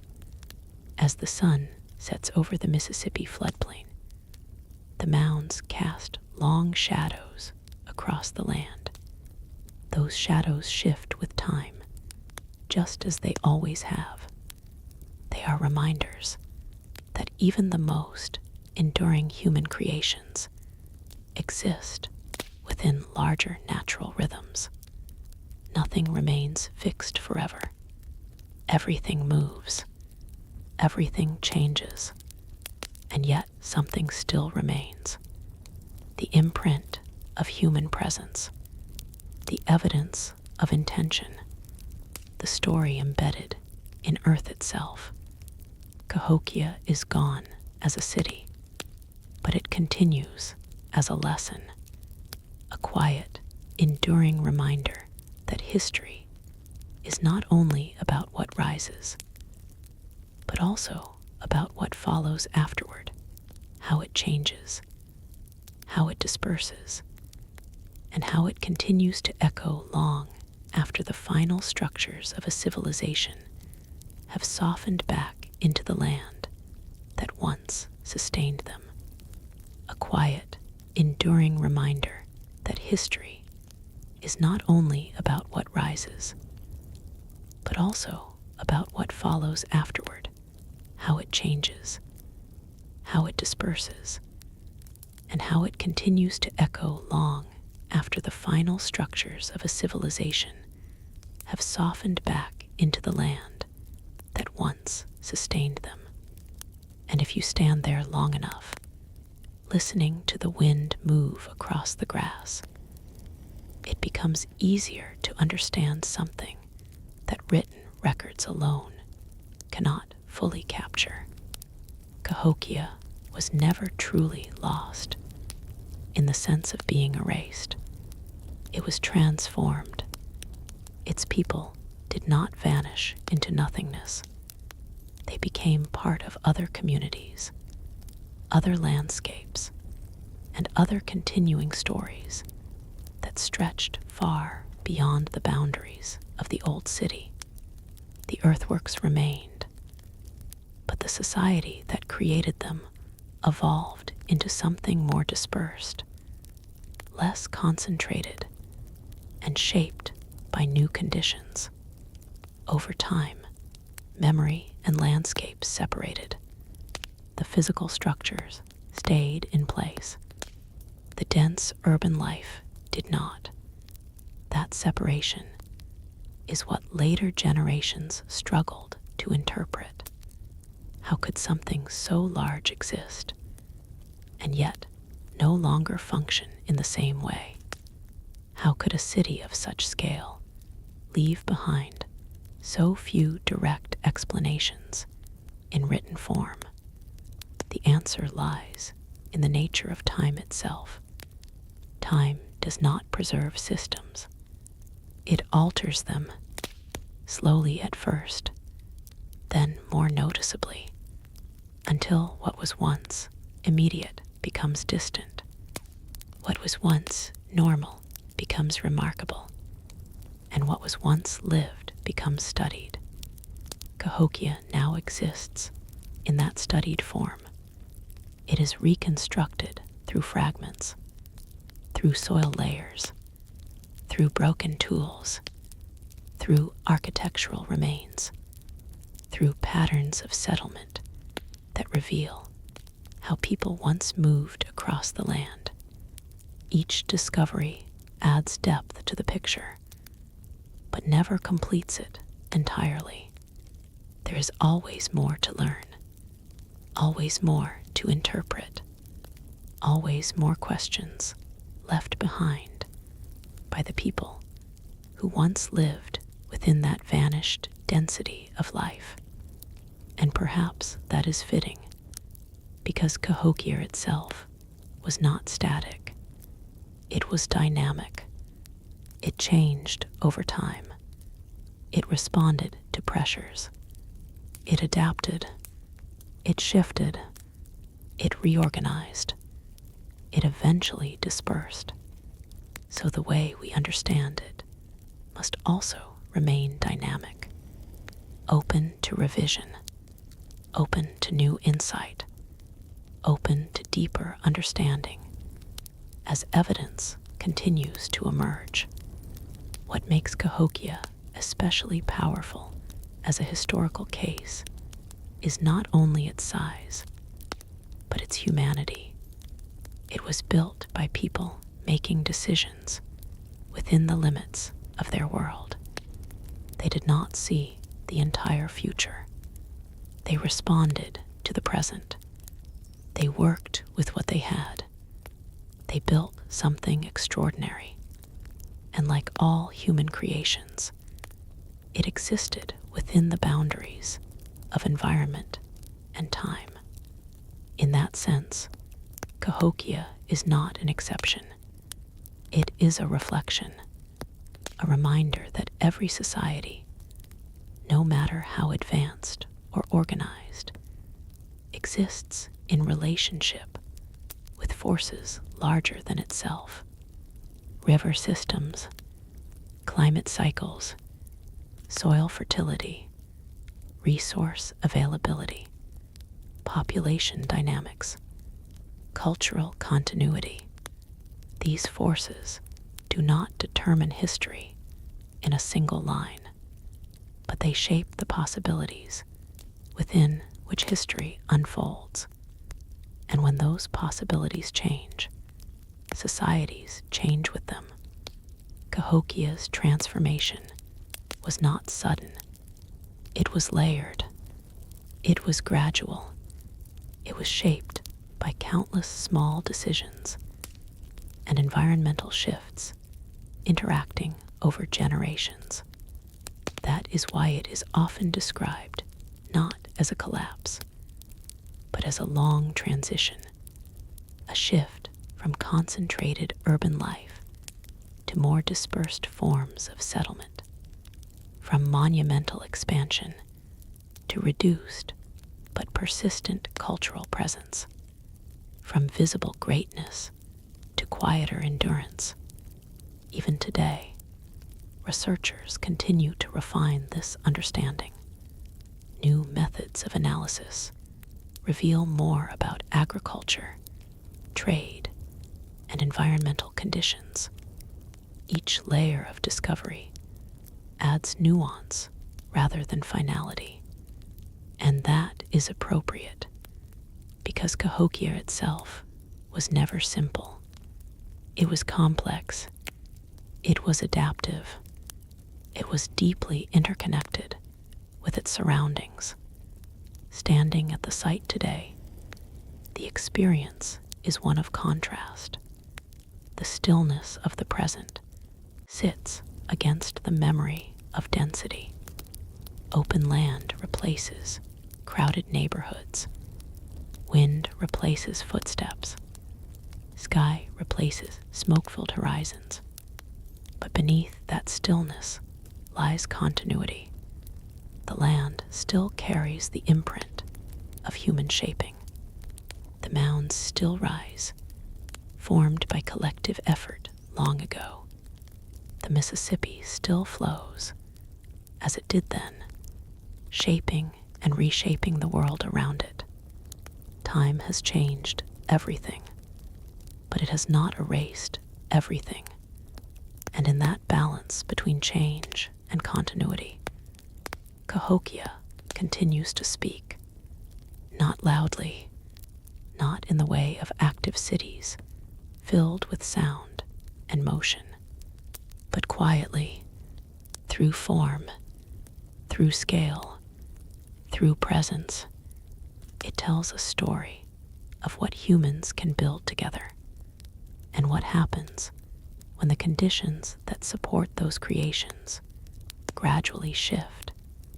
It reminds us that greatness is not only measured in size or achievement, but also in duration, adaptation, and transformation. And it leaves behind a final, simple truth. No city exists outside of time. Every civilization is part of a longer unfolding process that continues long after its most visible chapters have ended. Cahokia is one of those chapters, and like all chapters in human history, it does not truly end. It continues in memory, in landscape, and in the ongoing effort to understand what once was, and what it still means today, and what it still means today. Because even now, centuries later, Cahokia is still doing something it was never supposed to do in the eyes of those who first struggled to explain it. It continues to change the way we understand the past. Each new generation that studies it sees something slightly different. Earlier interpretations once framed it as a mystery, a sudden rise and disappearance of a forgotten people. Later research replaced that idea with something more grounded, more human, and more complex. A city built through generations of planning.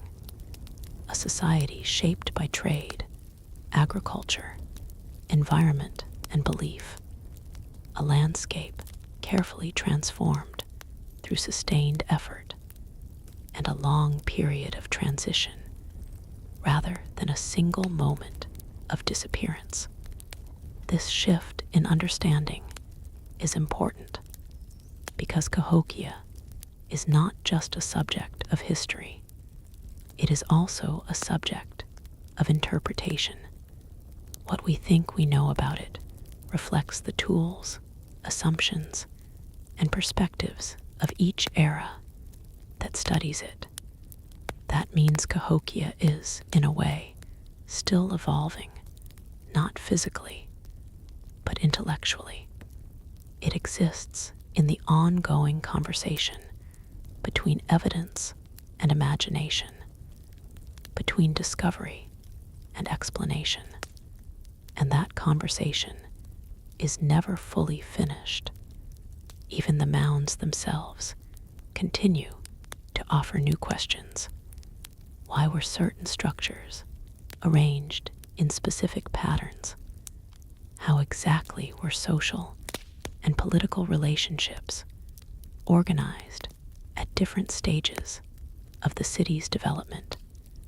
What combination of environmental changes and human decisions most strongly influenced its later transformation?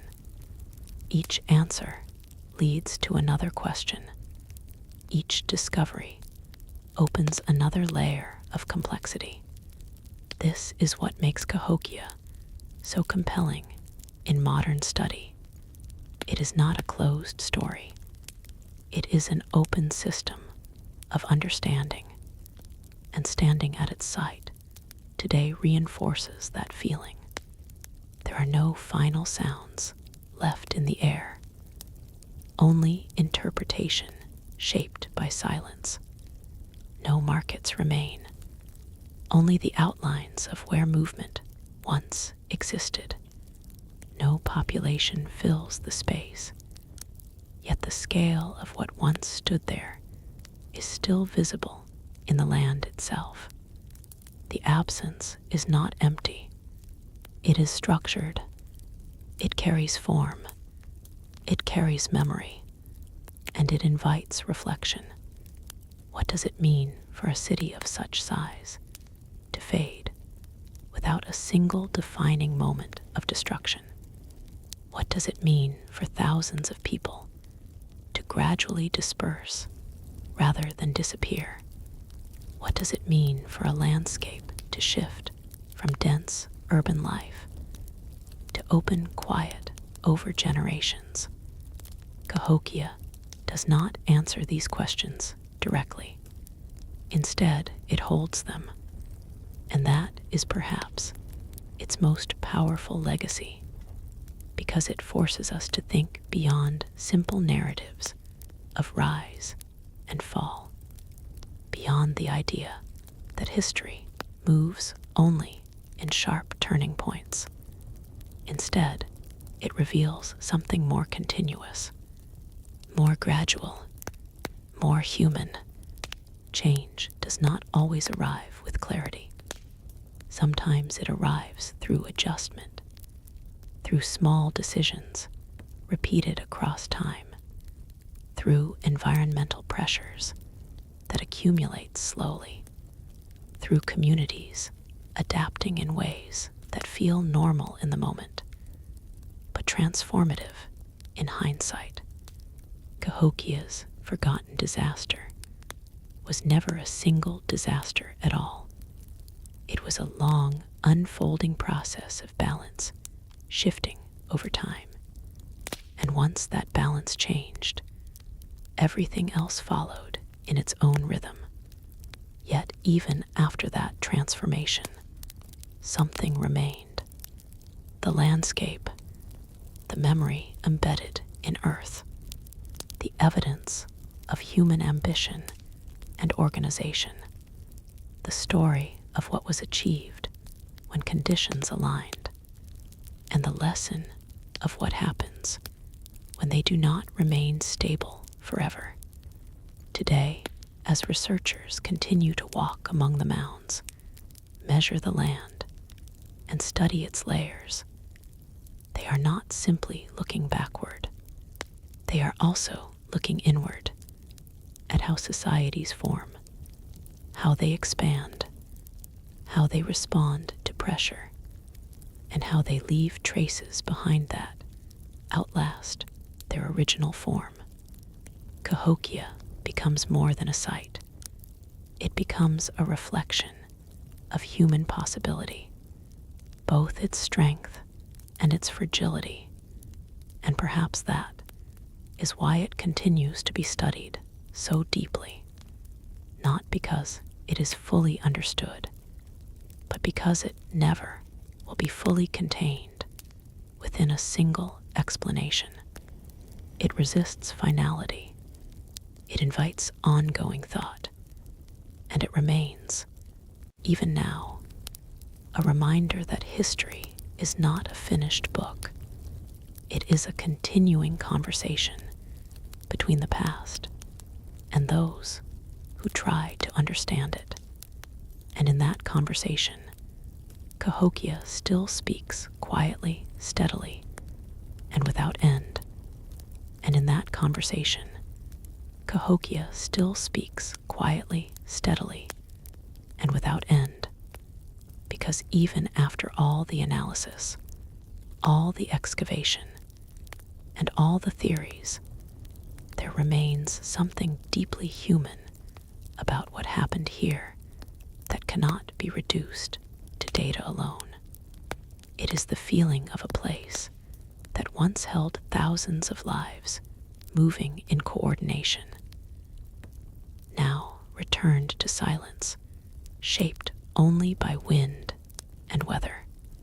It is the awareness that beneath every mound lies not just earth, but intention, layer upon layer of human effort, carried out by hands that never imagined their work would be studied centuries later. And it is the realization that what we call disappearance is often just transformation seen from too far away. Cahokia did not end in a single collapse. It shifted, it dispersed, it adapted, until the form we recognize as a city no longer existed in the same way. But the story did not vanish with it. Instead, it spread outward, carried by people who moved into new regions, formed new communities, and continued lives shaped by traditions that did not begin or end in one location. That continuity is important because it challenges the idea that history is made only of isolated civilizations, appearing and vanishing like separate islands. In reality, human history is more like a flowing current, connected, overlapping, always in motion. Cahokia is part of that current. Its influence is not locked inside its mounds.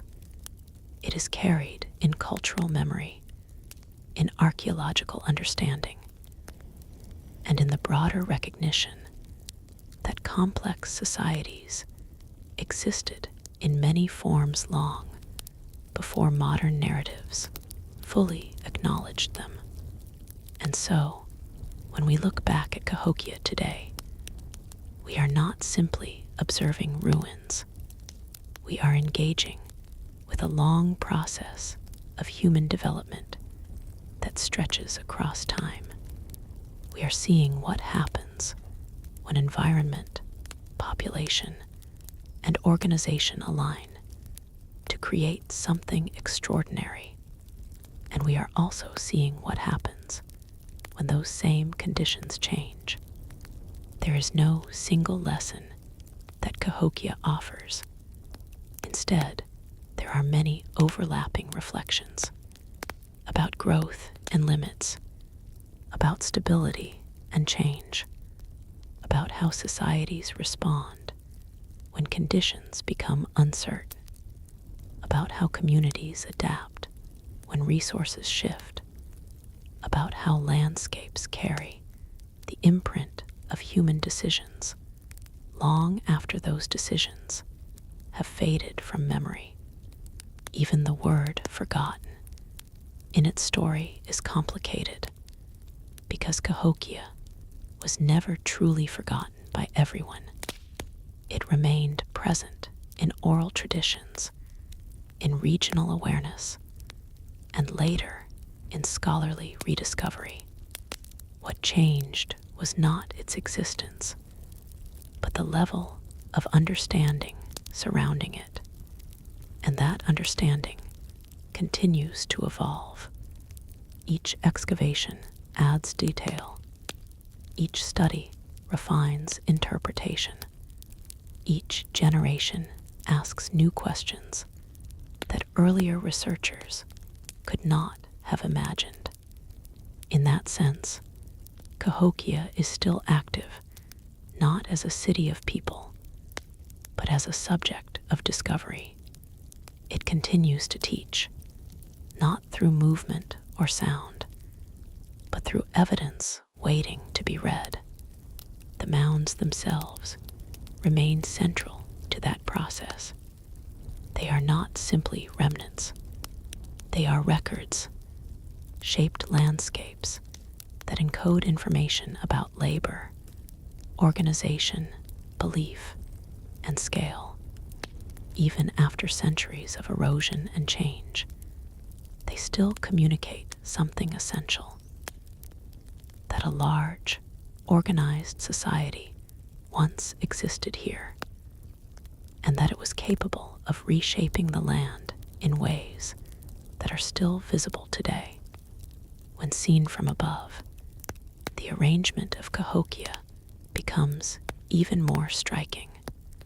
Patterns emerge, spatial relationships become clearer.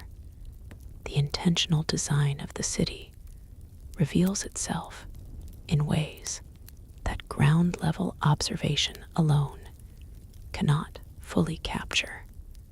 It is a reminder that Cahokia was not random or scattered. It was structured, planned, and maintained for generations. That level of coordination speaks to a society with deep systems of organization, knowledge, and shared purpose. And yet, like all systems, it was also vulnerable to environmental change, vulnerable to resource pressure, vulnerable to shifts that accumulated slowly over time. This duality is at the center of Cahokia's story: strength and fragility existing together, achievement and limitation intertwined, growth and transition unfolding across centuries. And in the end, what remains is not a simple conclusion, but a layered understanding. Cahokia stands as both a peak of ancient urban development and a reminder of how delicate long-term balance can be. It is not a story of failure. It is a story of change, a reminder that no system, no matter how advanced, exists outside the influence of time and environment. And so, as the Mississippi continues its endless flow past the land where Cahokia once stood, the story continues in a different form, not in streets or markets, not in ceremonies or crowded neighborhoods, but in reflection, in study, in memory, and in the ongoing effort to understand what it means for a city to rise, transform, and leave behind a landscape that still carries its echo. That echo is what remains, and it is enough to keep Cahokia present, not as it once was, but as something still unfolding in the way we understand the past itself. And it is enough to keep Cahokia present, not as it once was, but as something still unfolding in the way we understand the past itself. Because history, at its deepest level, is never truly finished. It is revised, reinterpreted, and reassembled again and again as new evidence comes to light, and as new perspectives reshape what we thought we knew. Cahokia is a perfect example of that process. What once appeared mysterious and almost disconnected from its human origins is now understood as the product of long-term development, environmental interaction, and sustained cultural complexity. But even that understanding is not final. It continues to evolve, and that ongoing evolution mirrors the very story it seeks to explain. A city that once grew, adapted, and transformed is now itself being continuously re-examined, redefined, and reconnected to broader narratives of human history. In this way, Cahokia exists in two forms at once. One is physical, the mounds, the landscape, the traces left behind in soil and structure. The other is intellectual, the growing body of knowledge built by researchers, archaeologists, and historians attempting to reconstruct its past. Both forms are incomplete on their own. Together, they create a fuller picture. Yet, even together, they cannot capture everything. There will always be gaps. There will always be uncertainties. There will always be aspects of Cahokia that remain partially hidden beneath time. And perhaps that is appropriate, because Cahokia itself was never a static or fully controlled system. It was dynamic.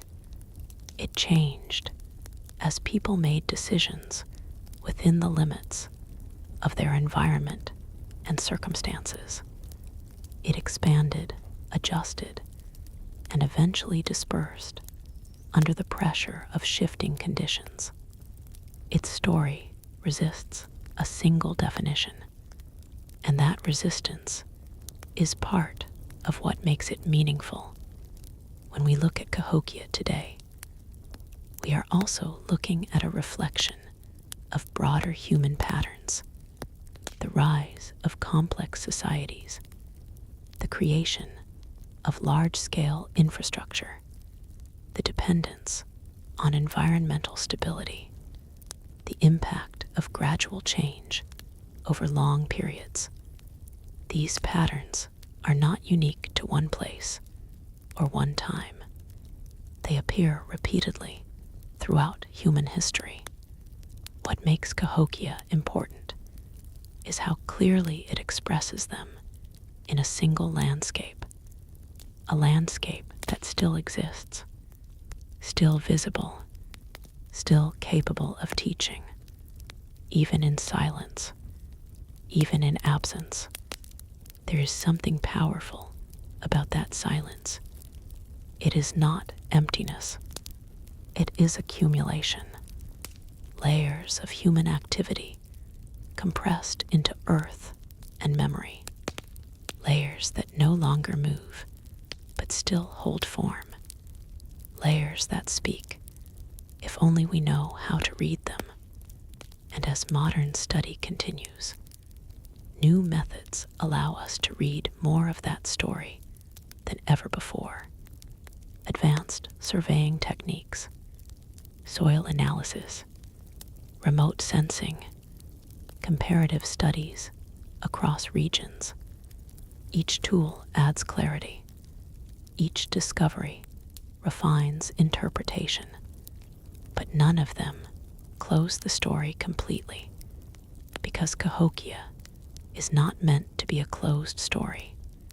It is meant to remain open enough to reflect the complexity of the human past. In that sense, Cahokia is not just something we study. It is something we learn from repeatedly, not in a single lesson, but in layers of understanding that accumulate over time. And those layers often reveal something subtle but important, that the difference between growth and decline is not always dramatic. That stability can shift gradually. That transformation often begins long before it becomes visible, and that societies are shaped as much by slow processes as by sudden events. This perspective changes how Cahokia is understood. It moves it away from the idea of a sudden collapse and toward the reality of long-term transformation shaped by interacting forces. It also places human experience at the center of the story, not as abstract populations or numbers, but as individuals and communities making decisions within changing conditions, families choosing whether to stay or leave, farmers adjusting to shifting fields, leaders responding to resource pressures, craftsmen adapting to changing demand, each action small on its own, but together forming the trajectory of a city. And when those actions are viewed across generations, they reveal something profound. That history is not built in isolated moments. It is built in continuity, in repetition, in gradual change that becomes visible only when seen from a distance of time. Cahokia embodies that truth. It reminds us that even the most impressive human achievements are part of longer processes that extend beyond any single generation, and that their meanings continue to evolve long after their original forms have changed. Today, the land where Cahokia once stood remains open and quiet, but it is not empty in a historical sense. It is full of meaning, full of traces, full of questions that continue to invite exploration. Visitors who walk among the mounds are not just observing an ancient site.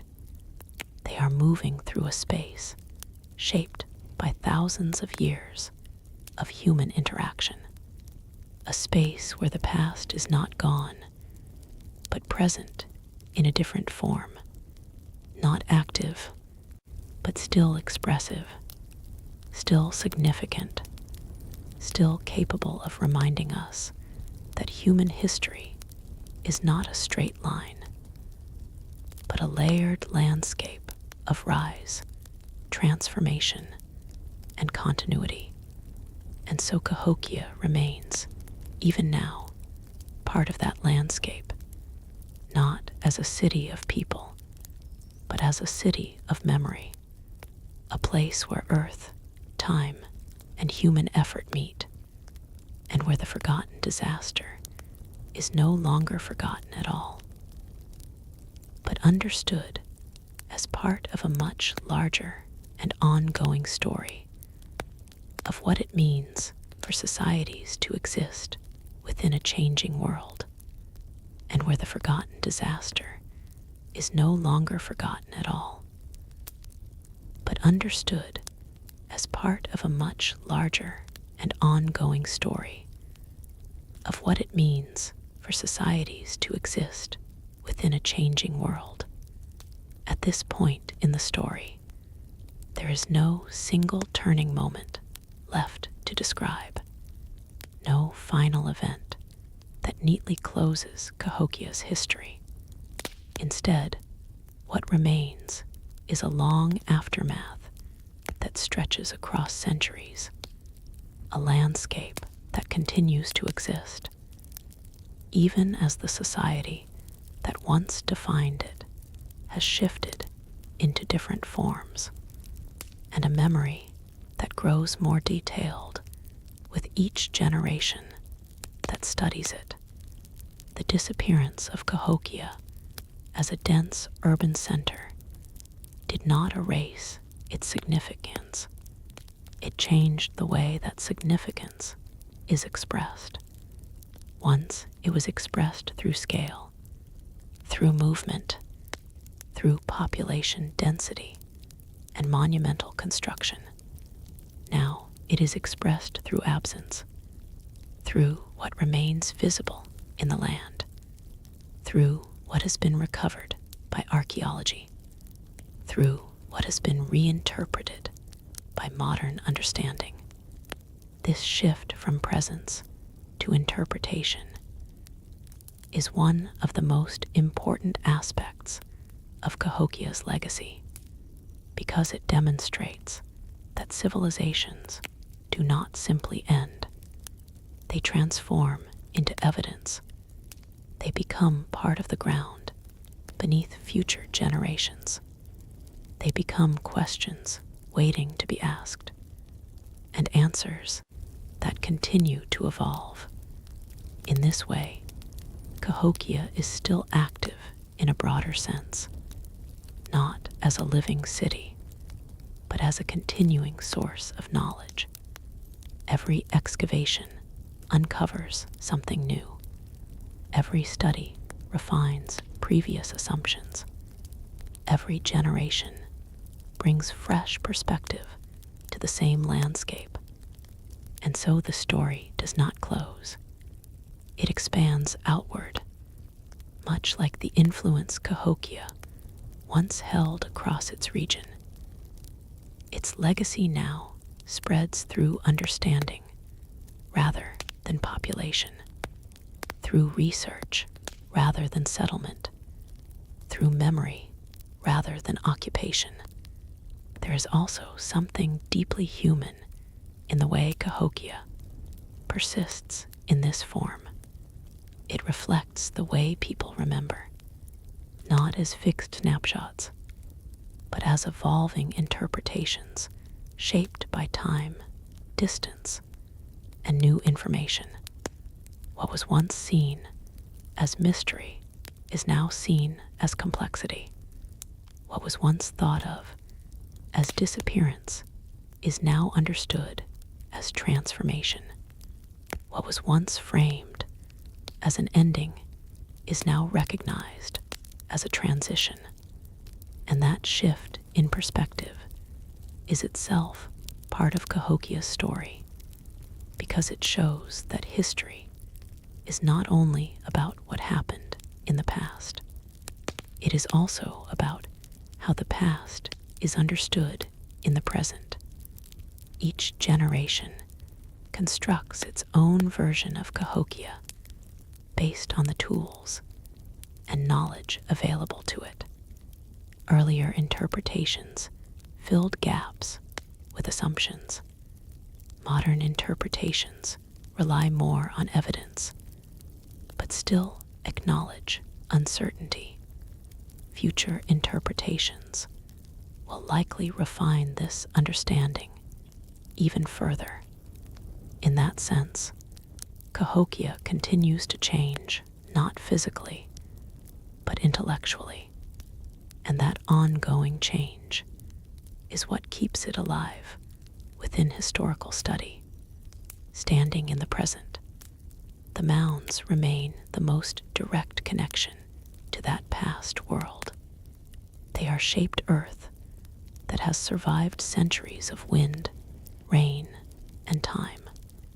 They are reminders of collective human effort on a scale that still draws attention today. They are landmarks not only of geography, but of history itself. Yet even they do not fully reveal the complexity of what once existed. They are only part of a larger system that included fields, neighborhoods, trade routes, ceremonies, and daily life. The visible remains are just the surface of a much deeper story, a story that must be reconstructed through fragments, and every fragment adds depth without ever fully completing the picture. That incompleteness is not a weakness. It is part of what makes Cahokia meaningful, because it reflects the reality of human history everywhere. Very little of the past survives in total form. Most of it survives in pieces, in traces, in echoes, and in interpretations shaped by time. Cahokia is one of the clearest examples of this process, a place where the scale of human achievement is still visible, but where the details of daily life must be carefully reconstructed, and where the reasons for transformation must be understood through multiple overlapping factors rather than a single explanation. In the end, what remains most powerful about Cahokia is not just its size or its decline. It is the reminder that human societies are always part of larger systems, environmental systems, climatic systems, social systems, economic systems, and that changes within those systems can unfold slowly, quietly, and across generations, often without a single defining moment.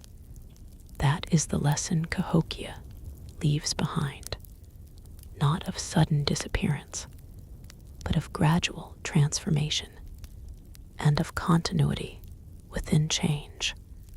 As the Mississippi continues its journey through the land, the site of Cahokia remains beside it, shaped by the same forces that shaped it 1,000 years ago. Water, time, earth, and human presence, even if that presence has shifted into memory. And in that memory, Cahokia continues to exist, not as it once was, but as something still unfolding in how we understand the past, the present, and the long, interconnected story of human civilization itself, not as it once was, but as something still unfolding in how we understand the past, the present, and the long, interconnected story of human civilization itself. And with that thought, the story of Cahokia reaches its final horizon, not as an ending that shuts a door, but as a widening of perspective that leaves it open in a different way. Because what remains now is not the city itself, but the meaning we draw from it. And that meaning continues to grow every time we return to its landscape. The last phase of Cahokia's long transformation was not marked by a single defining event that historians could point to and say, "This is when it ended." Instead, it was a quiet thinning of presence, a gradual reduction in density, a slow redistribution of people, labor, and daily life into surrounding regions. The city that once gathered tens of thousands within its organized core became, over time, a place where fewer and fewer lives were centered. Yet even then, it did not become meaningless. Places rarely do, especially places shaped by such sustained human effort. The mounds remained. The soil still carried the imprint of thousands of laborers who moved earth basket by basket across generations. The river still flowed, indifferent to the rise and shift of human settlement along its banks, and the land itself held onto its memory in ways that later centuries would only slowly begin to understand. In the centuries after the major urban concentration faded, the region continued to be inhabited in changing forms. Smaller communities adapted to new conditions. People maintained relationships with the land, with rivers, with seasonal cycles that had always governed survival. The large-scale organization of Cahokia's peak years was no longer present in the same way. But human life did not leave the region entirely. It shifted, reorganized, and continued forward. This distinction is essential because it separates disappearance from transformation. Cahokia did not vanish like something erased. It dispersed like something reconfigured. And that difference changes how we interpret everything that follows. When later observers eventually encountered the site, they saw earthworks that seemed almost impossible in scale. Without immediate context, it was easy for them to assume separation between the mounds and the people who had built them. But archaeology would eventually bridge that gap. Careful excavation revealed a story far more grounded in human labor, coordination, and long-term planning than early speculation had allowed. Artifacts recovered from the soil, tools, pottery, remnants of daily life began to fill in the outlines of a society that had been both complex and deeply interconnected. Not a mystery civilization lost to time, but a real, functioning urban center shaped by environment, adaptation, and sustained effort. And as that understanding developed, Cahokia shifted again, this time not physically, but intellectually. It became a key reference point in how scholars think about early urbanism in North America. It challenged assumptions. It expanded timelines. It broadened the definition of what complex societies could look like in different regions of the world. In this sense, Cahokia did not end when its population declined.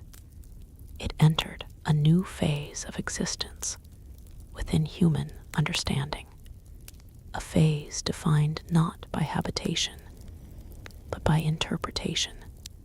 And interpretation, unlike physical settlement, never truly stops evolving. Each generation brings new methods, new questions, new frameworks for understanding the past. And Cahokia continues to respond to those questions, not by changing itself, but by revealing more of what was always there, hidden in layers, preserved in soil, encoded in landscape. There is something almost poetic in this. A city that once organized thousands of lives now organizes thought. A place once defined by physical movement now exists within intellectual exploration. A landscape once shaped by human hands now shapes human understanding in return. And yet, despite all this reflection, the simplest truth about Cahokia remains the most powerful. It was a city, a real one, built, lived in, and transformed by people who experienced joy, struggle, routine, uncertainty, and change, just as people do in every era. It was not symbolic. It was not mythical. It was lived reality. And like all lived realities, it changed over time as environmental conditions shifted, as resources became more difficult to manage, as social and economic pressures accumulated. The structure that had once supported dense urban life gradually loosened. people made decisions based on their circumstances. Some stayed, some left, some adapted in place. Others moved outward into new communities. And through all of this, life continued. That continuity is perhaps the most important part of the story, because it reminds us that history is not only about centers of power or moments of peak achievement.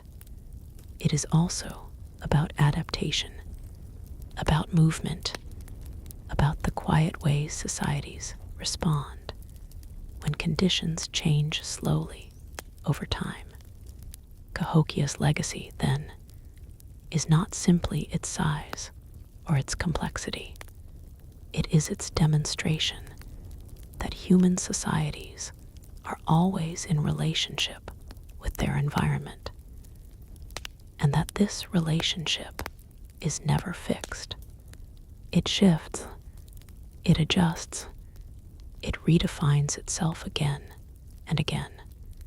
And when imbalance grows too great, transformation follows, sometimes visible, sometimes gradual, but always present. Today, standing at the site, there is a sense of scale that is still difficult to fully absorb, not because of what is missing, but because of what is still visible. The mounds rise as physical reminders of human intention. The land still carries their shape. The river still defines the region's movement and life, and the sky above remains unchanged in its openness, offering a contrast between permanence and change that defines the entire story. Cahokia is no longer a city of people, but it remains a city of understanding, a place where the past continues to inform how we see human possibility, not as something fixed, but as something always in motion. And in that motion, Cahokia continues its quiet journey through time, not as a forgotten disaster, but as a continuing lesson written into the land itself, a reminder that every civilization is part of a longer story, and every ending is also a transformation into something that still echoes forward. If you want to continue the journey, the next video is waiting.